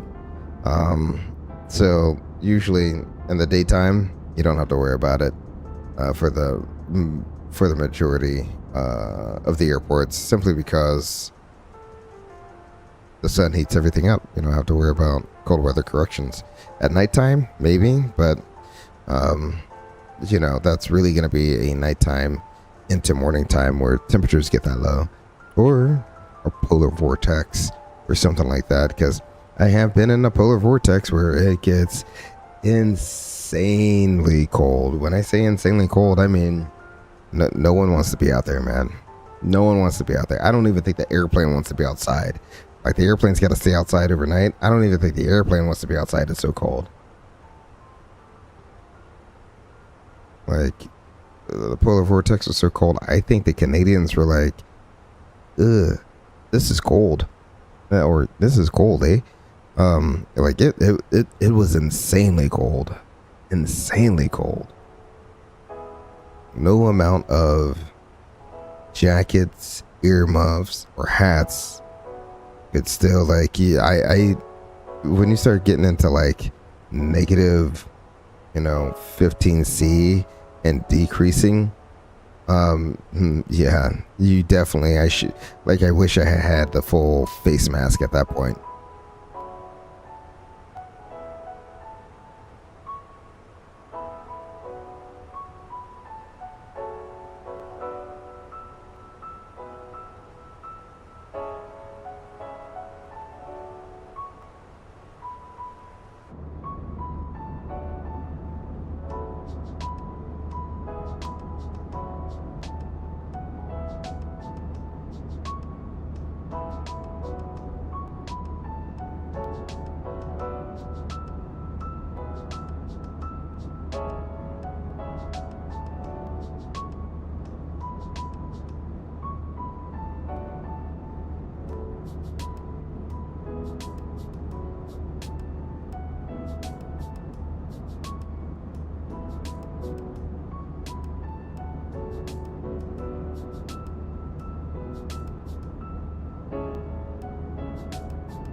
Alright, over in New Deck, or however you would say that, let's go ahead and see. What do we got here? Is anticipating a 1903 arrival, so just about 40 minutes or so, which is not so bad. Well, once we get a little bit closer, you know what? Let's go ahead and review. What I'm gonna do is I'm gonna put KMSO runway 30. Nope, 30. I'm gonna go ahead and put that in there, and I'm just gonna verify all of our waypoints and altitudes real quick. So we shall bring that up. That's not the view I want. This is the view I want. There we go. And we will there we go. Put you like that. I can hide you so I can make you bigger. Yay. So right now we're just going to review everything. We're not going to officially brief. I'll wait till we get a little bit closer. But right now we're just going to review everything. So we got SciTap or whatever that's called. Setup, Gyros, Nagoi, or Nago. And then we'll go to the VOR. From the VOR, we'll proceed on course to Cupra. That's going to be a maximum speed of... this is why you want to be in constraints. So that's going to be a maximum speed of 210 knots. And the segment MSA there is going to be 9,000 feet. That looks good. So right above 9,000. And then from there, we got an RT to Weymouth at above 8,800 feet and maximum of 210 knots. That looks good. We got another RT to Tuffy, and that's going to be at above 6,600 feet. That looks good. And then from Tuffy, we're going to proceed to Seabed at above 6,000 feet. And so this is where our altitudes are coming from now. So we got the altitudes down here, since they're not here. Then we get Jexham at above 5,600 feet. That looks good. That's the final approach path there. And we got Physis. And then from Physis, we have an RT. You see, or a left turn arc. We have an arc that's going to take us around and down to Stoughton. And then from Stoughton, we got the runway. So that is a pretty sweet deal. You literally make a turn, roll out on Stoughton, and then the runway will be right in front of us. For the missed approach, we're going to proceed out to Supi, and then from Supi to Hedva, then from Hedva to Lokiv, and then RT it around to Neok, and then all the way back to Arley, and we'll hold there. So pretty involved procedure. That procedure, so the approach takes us over the mountains, into the valley, down and back around. The missed approach takes us out the other side of the valley there. So there's another valley that keeps going this way. And brings us up and back around as well at or above 11,000. So Arley's at above it. So you can kind of see the valley goes kind of this way. This is where our valley is here. So that's why we're going to follow that. Let me see if Black Box has a special engine failure procedure for this airport real quick. So I'm going to go to Black Box. There we go. And nope. That's not what I wanted.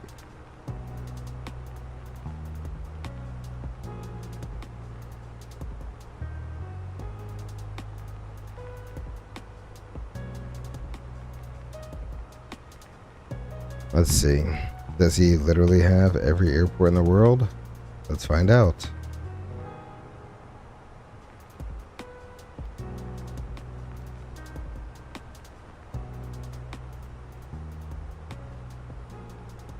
I don't think he has it.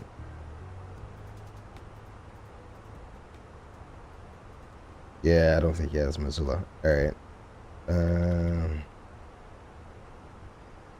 Nope, he doesn't. So we're gonna have to just say we lose an engine, we'll fly the published miss. That's what we're gonna do. Hopefully it's good enough for us. Right, so there we go. I'll go ahead and get rid of his stuff there. And let's see. Runway is 9,500 feet. So, I mean, we do have plenty of runway, but I'm going to go ahead and I will still do a landing assessment here. I'll bring this range in. Let's do a landing assessment. Let's see. And let's take off. I want landing. So Missoula 30 dry, fly METAR variable -6. It says 990. Is that the current weather?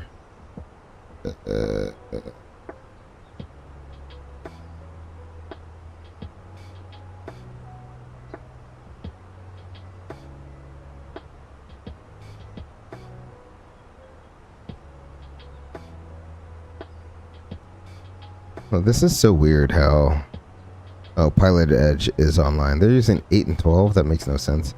This is why I'm glad that no one's going to be online, because 210 at 4.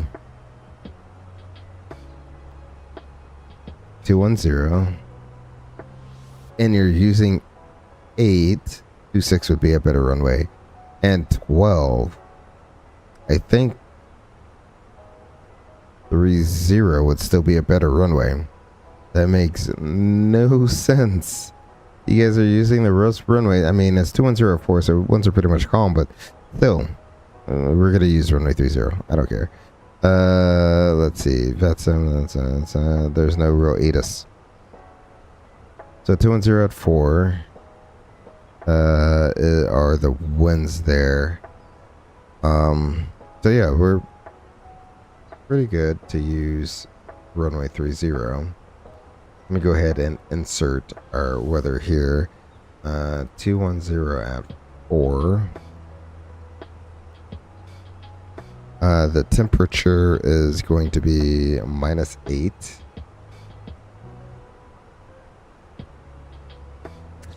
And the altimeter is going to be 299.0. With our minimums not corrected to be 35.24.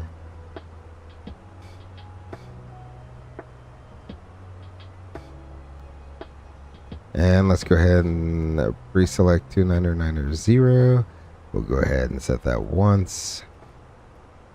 We'll set it twice. And we will set it thrice. Excellent. There we go. That is all set and ready to go.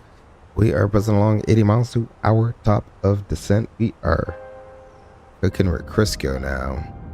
Look at the mountains out there. Oh my gosh. Let's see if we can get a good look at the mountain. Oh my gosh. Look at those mountains down there. Beautiful to fly over it. Difficult to be flying in and through the valleys there. That's the one thing. If you ever go flying in the mountains, make sure you always have an escape plan. That's what can get a lot of people caught up if you don't fly. The obstacle departure procedures. If you're flying VFR, flying obstacle departure procedures, even if you're VFR, because they're there for a reason, right? They're designed to get you above the obstacles and get you on your way. I know, yes, you're not going to take off and immediately fly to your first point, but just fly the ODP, do the ODP, get above the obstacles, get above the terrain, and then proceed on course. You know, don't carry too much fuel out of mountains. You know, just carry enough fuel to get to the other side of the mountains and refuel. So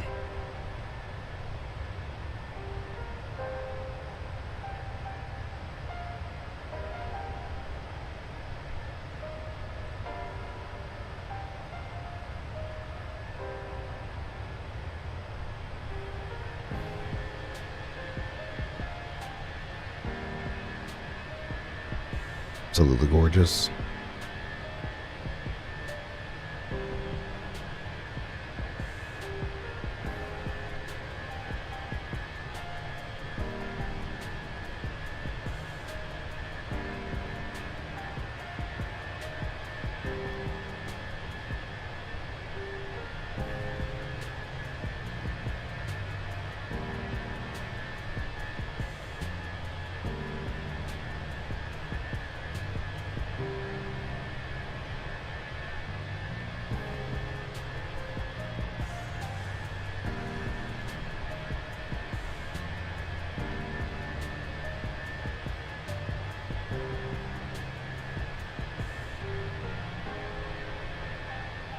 Hold on.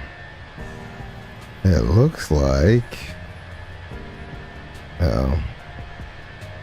I was just trying to see. I don't know what's going on with Captain Jack Flight Sim's stream right now, but I just tuned in. He had a lot of master warnings and master cautions going on. It's not Failure Friday, Captain Jack, but looks like you're over there having a little bit of fun on your stream. Hope all is going well. I have definitely been tuning in, watching some of your streams. You're flying at Kansas City Chiefs down to New Orleans. I definitely thought about doing the same thing, but on the Phoenix Airbus with the old school U.S. Airways livery with the Philadelphia Eagles going Philadelphia, New Orleans. Maybe I will do that tomorrow. If you're in chat, should I? Should we go to New Orleans from Philadelphia in the U.S. Airways Philadelphia Eagles airplane? Let me know.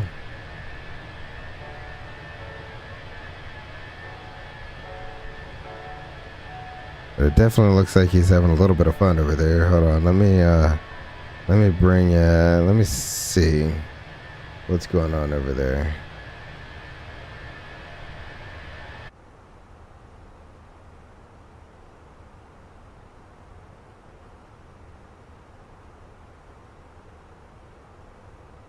Alright, looks like he's got it all under control. He's got some manual flight going on there. He makes his way back around the pattern. Looks like you're definitely having fun there, Captain Jack Flight Sim. If you haven't gone over to Captain Jack Flight Sim channel, go ahead, head on over there, give him a like, give him a subscribe. He is at 480 subscribers. Let's go ahead and get him another 10 more subscribers and push him over the limit there to his road to 500 subscribers and get him monetized on YouTube. So if you hopped on over there and gave him a like and a subscribe, I really definitely would appreciate that. Thank you very much. From one community to another, what a amazing community he has over there, and I have no clue what just happened to this airplane. Literally just jumped up in the air. So, Captain Jack, I hope everything is going well over there. I know you, the last stream that I saw you did with the 777, or I think it was 2 streams ago, you had to redo that stream because something happened there with the 777. So, hopefully everything's going well there. You got a lot of warnings there. But that's okay. Hopefully, everything is going quite well for you there, buddy. It's been a long time since I last seen you. Okay, he's in replay mode. That's what it is. He's in replay mode, so that's what it is. I know the replay mode can be a little weird. I've done Flight Sim 2024 replay mode, and it can definitely be weird, especially with the Phoenix Airbus. I haven't really done it with anything else. Because the other Airbuses, quite frankly, the engine just weirdly shut off. It's kind of a weird thing. But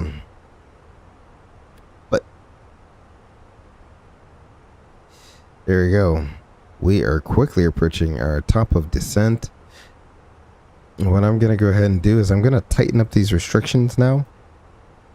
Gonna go, our RNP is 0.3. That's a very loose RNP. For an RNAV RNP approach, that is a very loose RNP. I would have thought that, maybe the valley is really that big. It's bigger than I thought it would be, but 0.3, I thought it would be like 0.1 or something like that.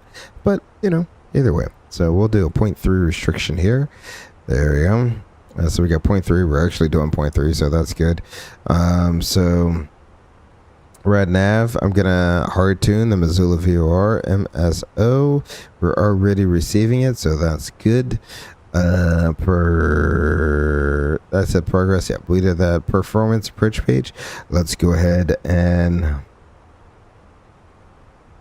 we will go ahead and drop all of that. That looks good. And if we can hop on over and okay, so everything's all set. We did our backwards Z flight plan, RNAV, and we need double D. So what we're gonna do is position monitor, nav aids, and we're gonna deselect radio nav aids. Radio nav aids are deselected. That's why we hard tune the Missoula VOR. Excellent. And then we're gonna go return, and actually I want D and I want GPS monitor. And all we're looking for is that we have nav on both GPS receivers. So we got nav there. That's good. this does not matter. The number of GPSs, we're not really looking at that, even though we have 6. We don't really need to have 6, or we don't have to have a minimum number. What we do have to have is a rain report. So you want to make sure dispatch has sent you a rain report for the time of your arrival, the time you're going to shoot this approach. That's what your rain report should be for. That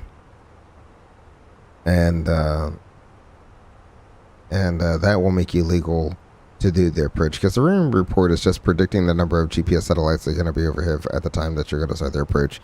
You know, the dispatching software can look and see at all the GPS and their orbits and where they're going to be at a certain time, because the GPSs are very predictable, right? So they will know where GPSs are going to be at what time. So you want that rain report to verify you're going to have enough the required satellites to keep and maintain, so that you have good navigation all the way down to the ground. We are approaching our top of descent, so I'm going to go ahead and pre-select. Let's go 6600, 56, and we'll manage that up. Excellent. And I'm going to go ahead and manage up our speed as well. Excellent.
Alright, we have begun our descent. It has officially started. Let's go ahead.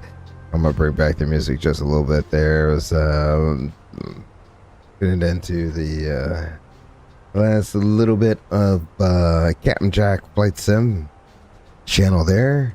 We will go ahead and get back to our regularly scheduled programming here.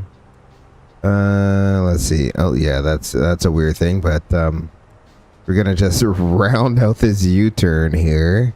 Excellent. And we have everything set. We did everything. The only thing we didn't do is brief it up. So, are you ready for a briefing, Ghost FO? Yep. All right. What are your threats? We have terrain. It's an RNP approach, and yeah, that's pretty much the biggest thing is the terrain in the area. We both have terrain on ND up on our screens, so that's how we're gonna mitigate that threat. We're gonna do the RNAV approach to runway 30 in Missoula. That's going to be chart 12-21, dated 23 December 22. The final approach course is 298. Checksum is at 5600. And the DA, since we don't have to correct any temperature, is going to be 3524. The touchdown center elevation is 3206. So that looks good there. The MSA around runway 30 is 10,900 feet. And that's all quadrants around runway 30. That's why our holding altitude is at 11,000 feet there. For the missed approach, climb to 11,000 feet on track 297 to Sippy. And then we'll proceed on a track of 292 to Hedva. And then on a track to 297 Lokiv. Then right to Neok. And on a track 131 to Arley and Hold. So that's what we'll do for the missed approach. I'm going to use flaps full. Auto brakes are going to be low. We just briefed the miss approach there. Plan on doing a toga go around if we needed to go miss. And let's see, authorization required. We do have the authorization required. RF required. We do have that. Use local altimeter setting. We do have that. We have a compensated RNAV VNAV system. So the cold temperature altitude correction below -12 doesn't apply to us. And it's daytime, so we don't have to worry about the flight control lighting there. Let's see. It is a 3-degree glide slope. Peppies on the left. They have just runway and identifier lights. That's it. No other approach lights. And when we do land, plan on making a right-hand turnoff on Alpha 4, 5, or 6. Hopefully we can make one of those. And then we'll taxi on down Alpha and Foxtrot into the ramp there. Do you have any questions, Ghost FO? Nope. Alrighty, excellent. We're getting ready to transition through. I won't let myself get too high here. Transition altitude. I'll go ahead and turn on the fast seatbelt sign. We can make our PA to the passengers. We'll pretend that is already done, so not worried about that. And let's go ahead. It is 29990 2104. Yep. And nothing's changed recently, so we are transition and 29990. Check our status, bring up our performance approach page. Here we go. Descent checklist altimeters is 29990. Set once, set twice, set thrice. Auto brake is low. Proof approach page is set. The arrival briefing is reviewed. There's no star. We're going to be doing the RNAV to runway 30, and the status is checked. Getting ready to descend to the top of the clouds. I'm going to turn the engine anti-ice on here. The descent checklist is complete. Excellent. And since I want to get the whole approach, let's go ahead and start our replay here. I'm gonna start a recording. Excellent. Yeah. So the recording is doing recording thing. Excellent. I'm gonna go ahead and bring this in. There we go. I'll bring it to about right there. Stow the speed brakes. Muy bien. Look at the speed brakes stow. Oh, absolutely beautiful. Oh, I cannot wait for the replay on this one, chat. I cannot wait for the replay. Alrighty. So we got the LDEV going on there. Koopa that are above 9,210 knots. Apparently we crossed Big D. So I'm going to go ahead and hard tune 210 knots. That's why we got the LDEV VDEV. Alrighty. So I'm going to hard select that.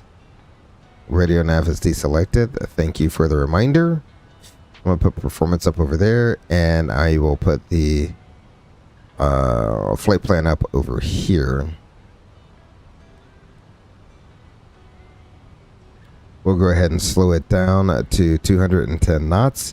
It looks like we are right on profile here. I can go ahead. What I'm going to do is arm the approach. We got final lap already. Excellent. So that's good. We can set the missed approach altitude, which is 11,000 feet. So I will go ahead and do that.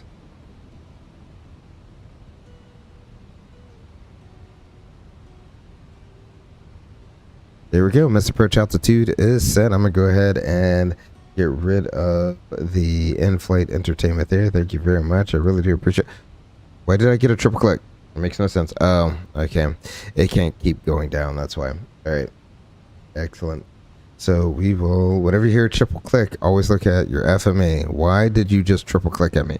We're below VFA next minus 10, so flaps 1, speed, verified. Excellent.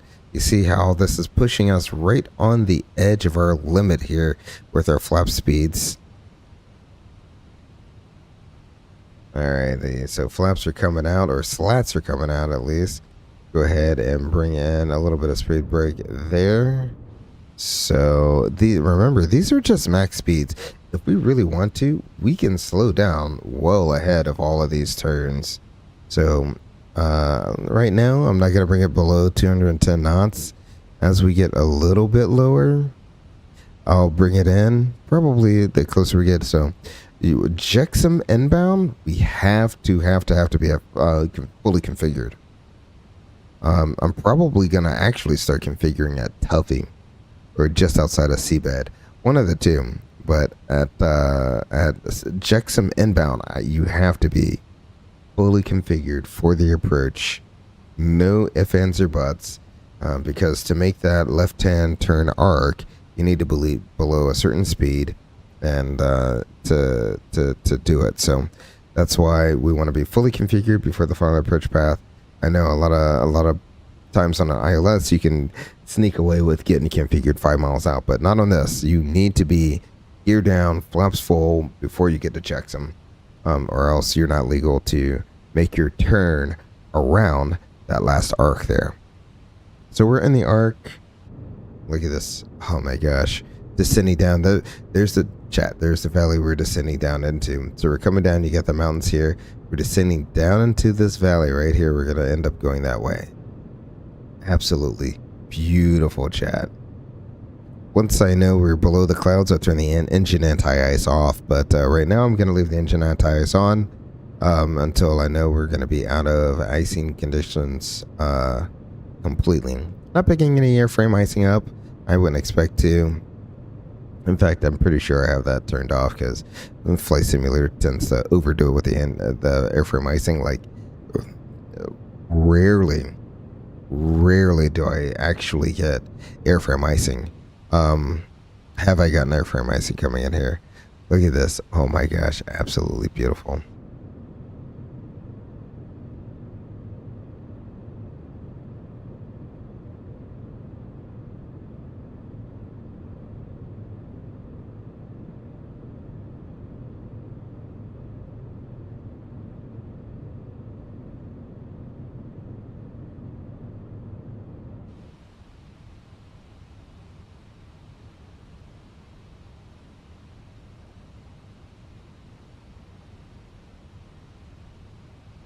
Oh, I forgot to seat the flight attendants for landing. Let's go ahead and do that. Flight attendants, prepare for landing.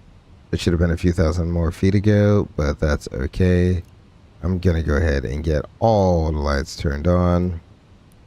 And we can cycle that off and then back on again. Excellent. We are going. I'm going to slow it up to like 170 knots once we cross Weymouth here.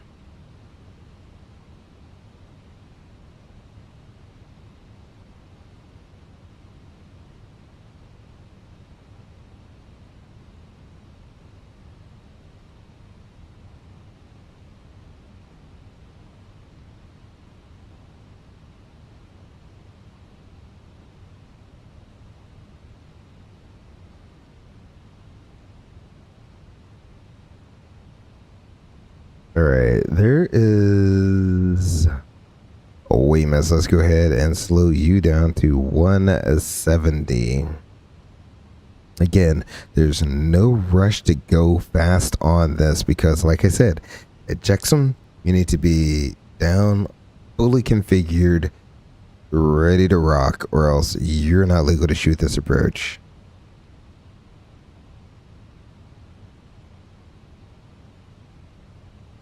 Bring you in just a little bit there.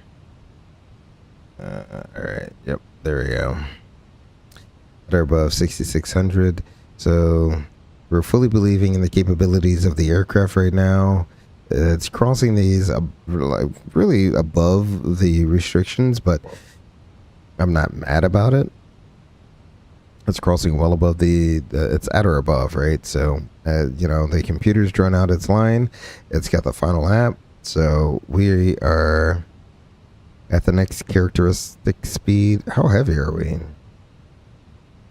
We're at 146.2. Ooh, I didn't plan that out. I might be too heavy to land. In fact, I know I am too heavy to land. Why am I carrying so much fuel? Don't worry about the landing weight, guys. We might be overweight for landing, but that's okay.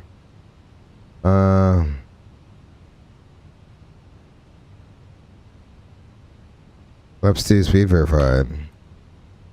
In fact, you know what? No, I'm not gonna burn 1,000 pounds like that.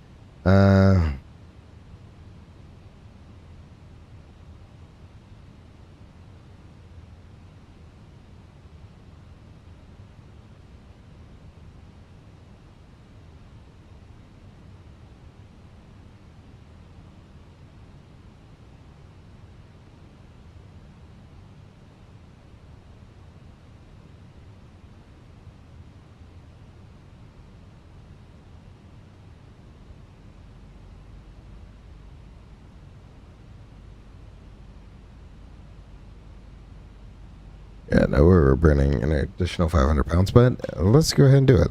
Gear down.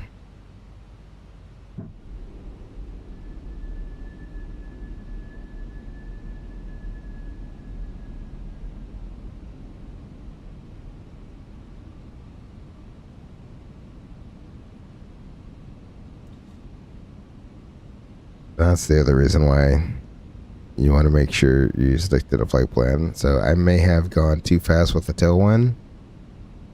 And even though you generally burn a little bit more gas with when you go faster, the tailwind also helped us out there. And let's go ahead and slow it all the way down. The final flaps 3, speed verified. And flaps full, speed verified. On this side. Oh, chat, look at there.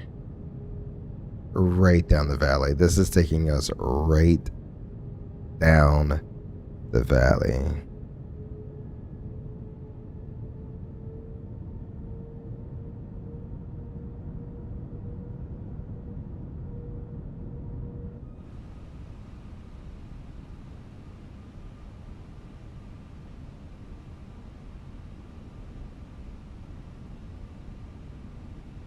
Alrighty, we can still do it before landing checklist.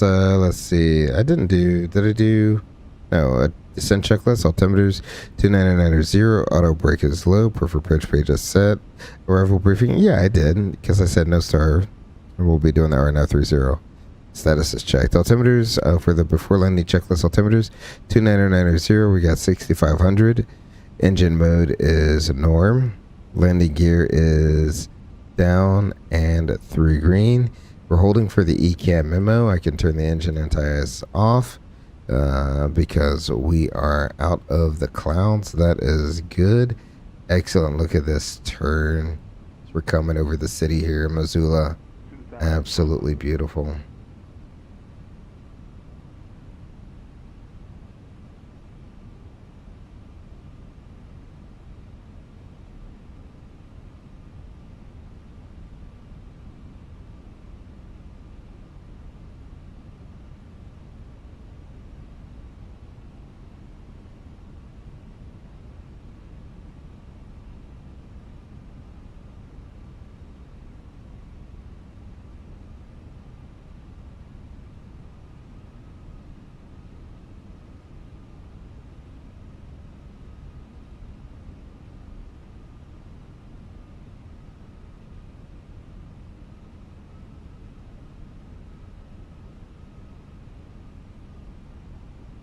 Alrighty.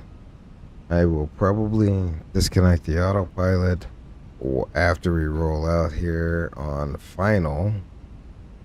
I forgot to arm it. So, EK memo landing a blue before landing checklist is complete. Alright, ladies and gentlemen, we are ready to rock and roll. I'm going to turn it up. I'll see you on the ground.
Lights off.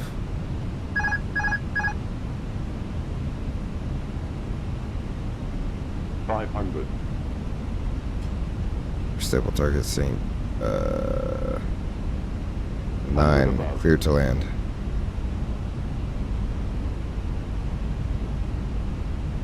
Minimum.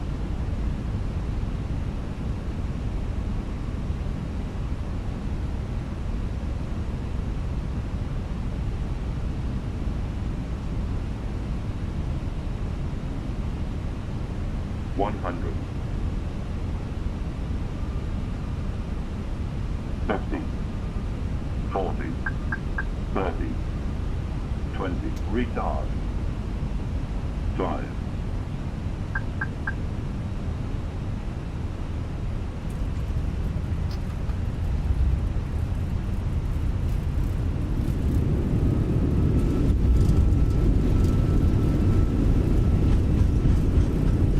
Lloyd.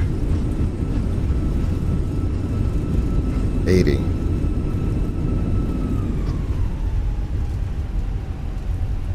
60. I'm gonna let the auto brakes take it all the way down and turn off the auto brakes. Or roll it. We'll just roll it to the next one. How about that? A rush there.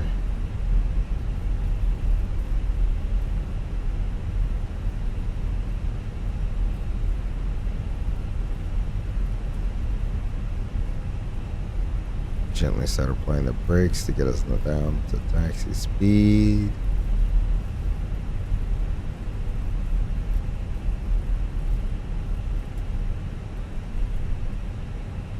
Alright.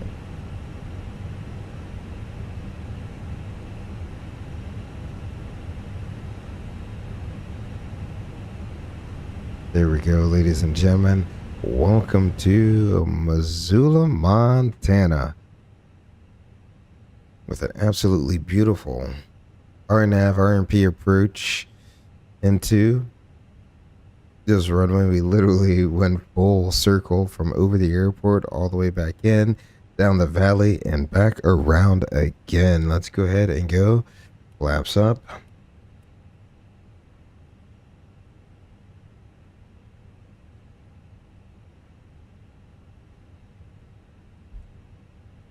Alright, we'll go ahead and put you in standby. Those are up. That's good. That's good. That's good. We'll turn you off. That's already off. And we can get our flight directors going off. Excellent. And our lights can come off. Did I hit that twice? And we'll go ahead and get the APU going. How about that?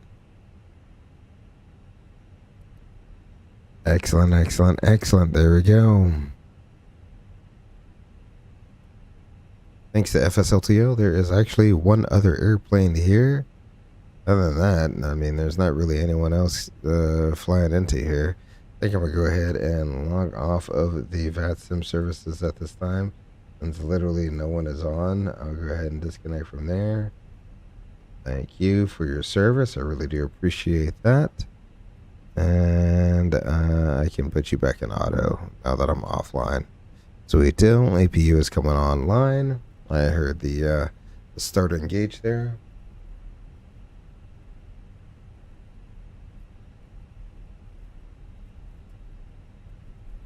For a plane that's still above max landing weight, it's still moving like it is well below max landing weight. Kind of odd, but it is what it is. I said I was going to take Foxtrot into the ramp. Yeah, I was going to take Foxtrot. So not this one, but the next taxiway should be taxiway Foxtrot. So we'll go ahead and do that.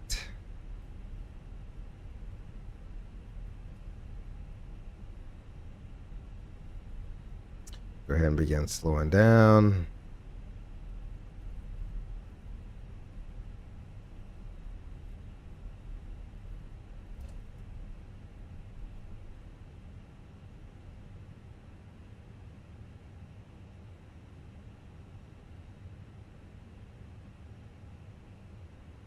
There we go. Nice, good turn speed.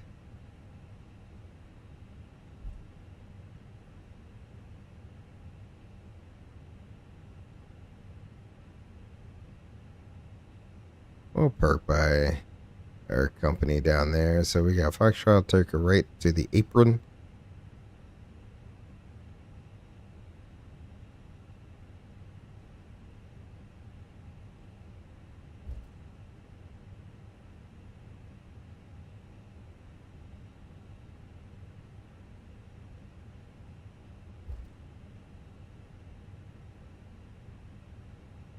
Another slow down here, and then we'll turn right to the apron. Try as best as I can to. Oh, what is this shenaniganery here? All right, we'll get that light off. Excellent. Let me go outside. See what's going on here.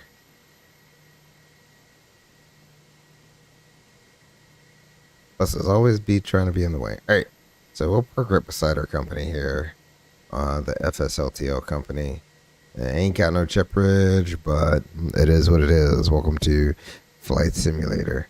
Alrighty, is there one to the other side of it? Yeah, we'll take this one right here. You can kind of see it's like whatever AI software they use. It like scrubbed the old lines. It was like, nah, we're not going to paint anything here. Because you can clearly see where the old line is.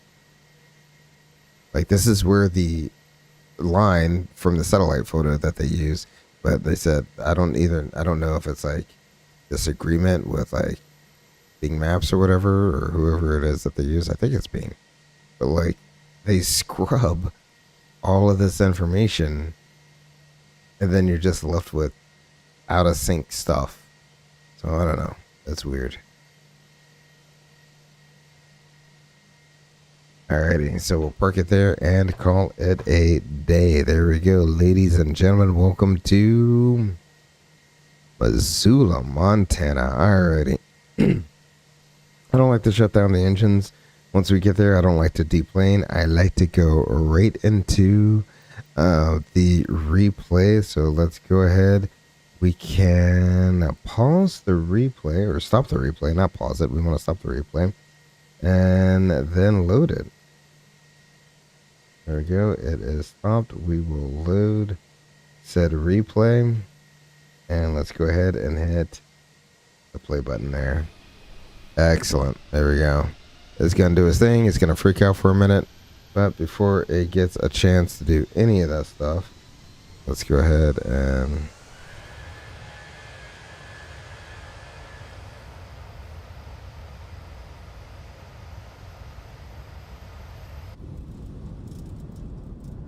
Alright. Let me go up front real quick. Clear any cautions.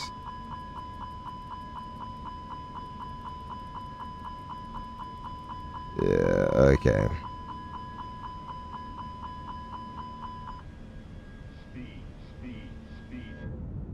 Alright, let's see. Let's check out our landings just a few times here. I'm not gonna do like a ton of replays, simply because I wanna get like the passenger view of the whole approach as like the final replay there. So that's kind of what I want to do. Ooh, absolutely beautiful. Absolutely beautiful. I did float it out a little bit. I'm kind of okay with that. Let's get a quick outside view of that landing. And like I said, the main replay, the view that I want to get is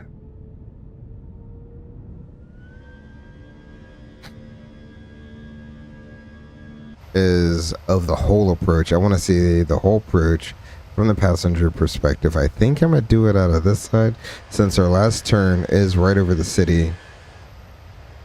It's a left turn right over the city. So let's see. Let me do this. Let's go ahead and hit play.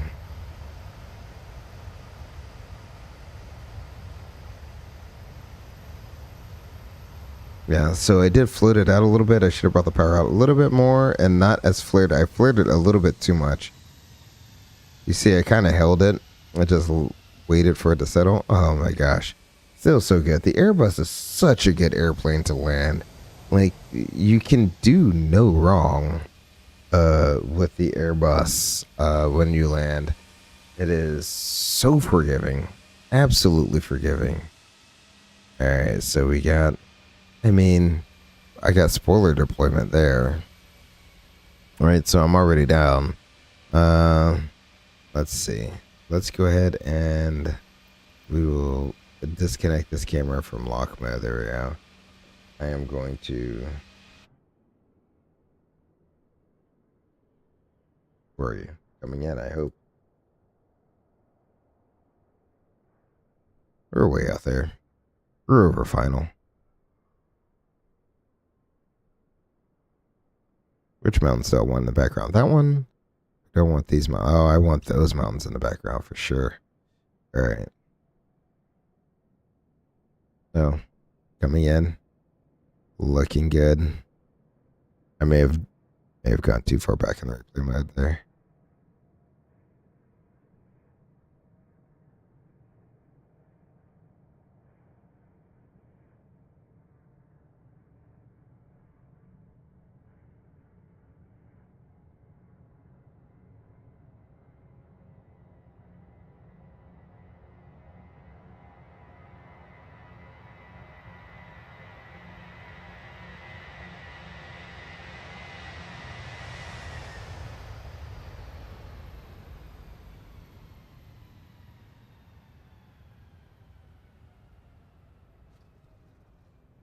Absolutely beautiful.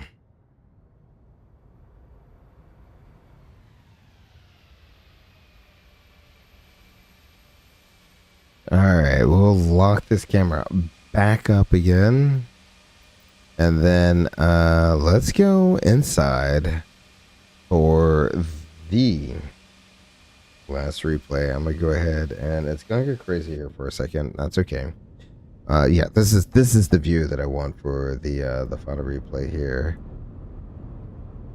So we got this here. We're just now crossing the airport.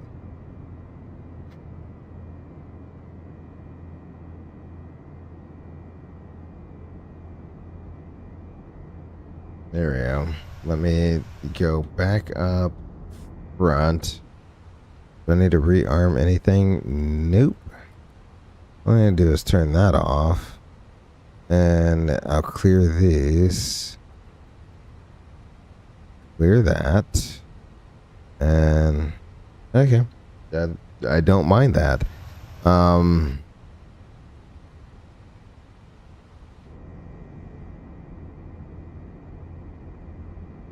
think this is going to be the view.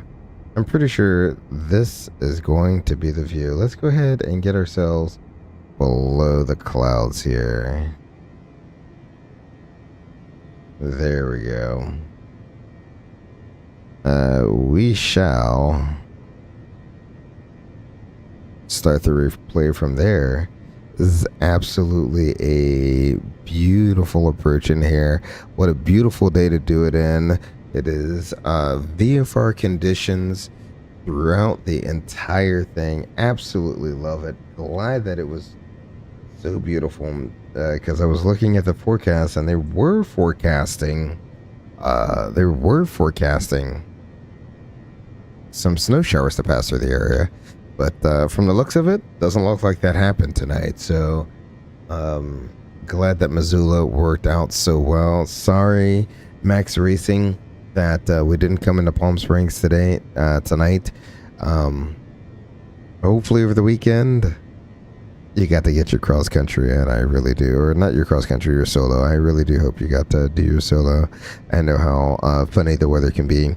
Right exactly when you want to be the one that does the solo, it's gonna be all types of weird there. So cloudy, foggy, thunderstorms, you name it. It always happens right around when you're about to solo. So but hopefully this RNP approach satisfied your itch there. Maybe if you want to see another RNP approach, we can do the approach into Baton. Take it a Baton A319 up there. That's a possibility. We can still, I mean, Palm Springs is still there. It's still an option. It's just every time I go into Palm Springs, it seems like, because I'm pretty sure I've streamed Palm Springs like 2, maybe 3 times before, and it seems like every time I go in there, the runways are always the opposite direction, so you don't get that awesome RNAV to runway 13. It's always 31. So maybe the next time, I just gotta pick a day where the winds are going to be favoring the south more so than the north, and that would hopefully take care of that. I have no clue, but I mean, one could hope, right? So who knows? But I think there's 1 or 2 more RNAV approaches out there that are definitely something I could do. I'm gonna keep those in my pocket if you want to see another one. So Palm Springs is one. Get a secret one as another one. Albuquerque is another one, depending on what runways they're using. Albuquerque is definitely another option. So there's definitely a few RNP approaches out there that have very fun radius turns that you have to do.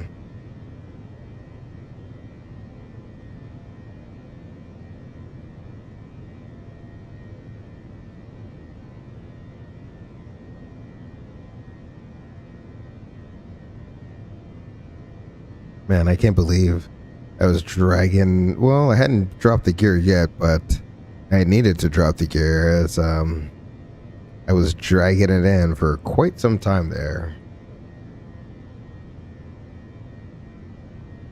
But again, absolutely beautiful. This entire turn all the way in. Here comes. So we're over Weymouth, making another right-hand turn to come all the way in. So now we are officially crossing into the valley.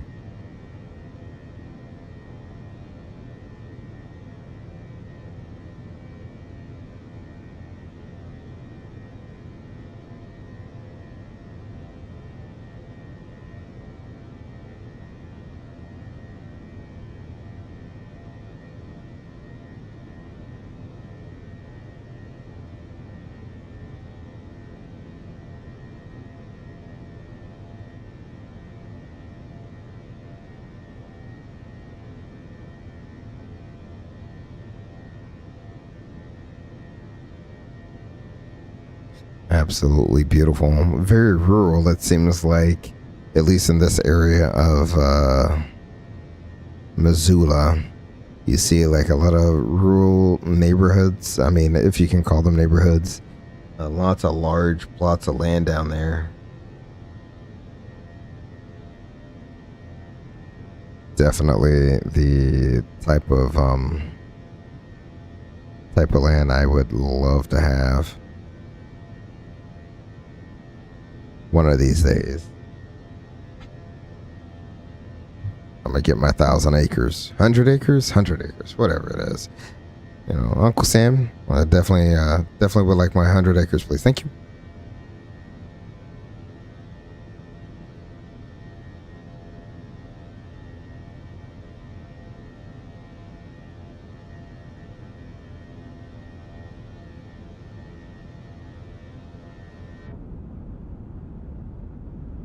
Or should I do that view? I think I'm gonna do that view. I think that's the view. Sorry, no. That's just that side. This would be the other side. Yeah, that's definitely gonna be the view that we should do as our ending view right there.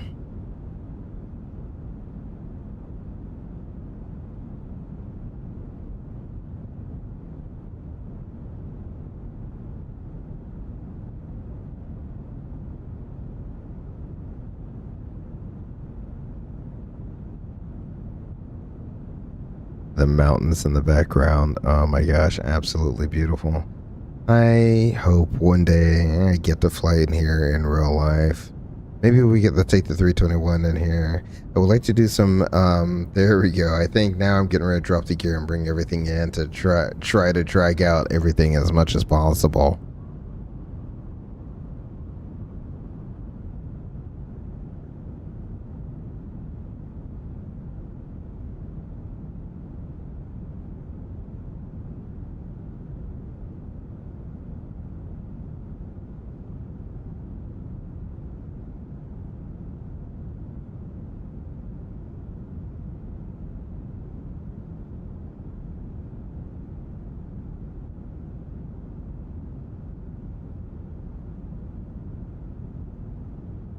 Well, I'm gonna leave you guys with this last replay, this beautiful approach into Missoula. But before I go, I'd like to give a special thank you to Draco. Thank you very much for coming in, stopping in, saying hello in the stream. I know you haven't been as talkative or interactive as you have been in the past, but that's quite all right. I really do appreciate you, Lewis. Thank you very much for your excellent questions. If you have any more questions for me, please feel free to ask. I got my Discord link in the description below. Feel free to click on that, join the Discord. And I do have a few sections there. You can ask an Airbus pilot. You can and you can follow me on my Gray Eagle adventures there. Captain Jack Flight Sim as well. Please go ahead, go over to his channel, give him a like, a follow, a subscribe, and get him boosted up to over 500 subscribers. Let's go ahead and get him monetized. He'd greatly appreciate that, and I greatly would appreciate that as well. For anyone else out there who is seeing me for the first time, I really do appreciate you coming in and watching my stream tonight. Check out some of my other streams and some of my tutorial videos I do have out there for you. I will be coming out with more. Until the next time I see you guys, please remember to take care of yourselves and each other. Until I see you on the next stream, I'm Gray Eagle. Peace.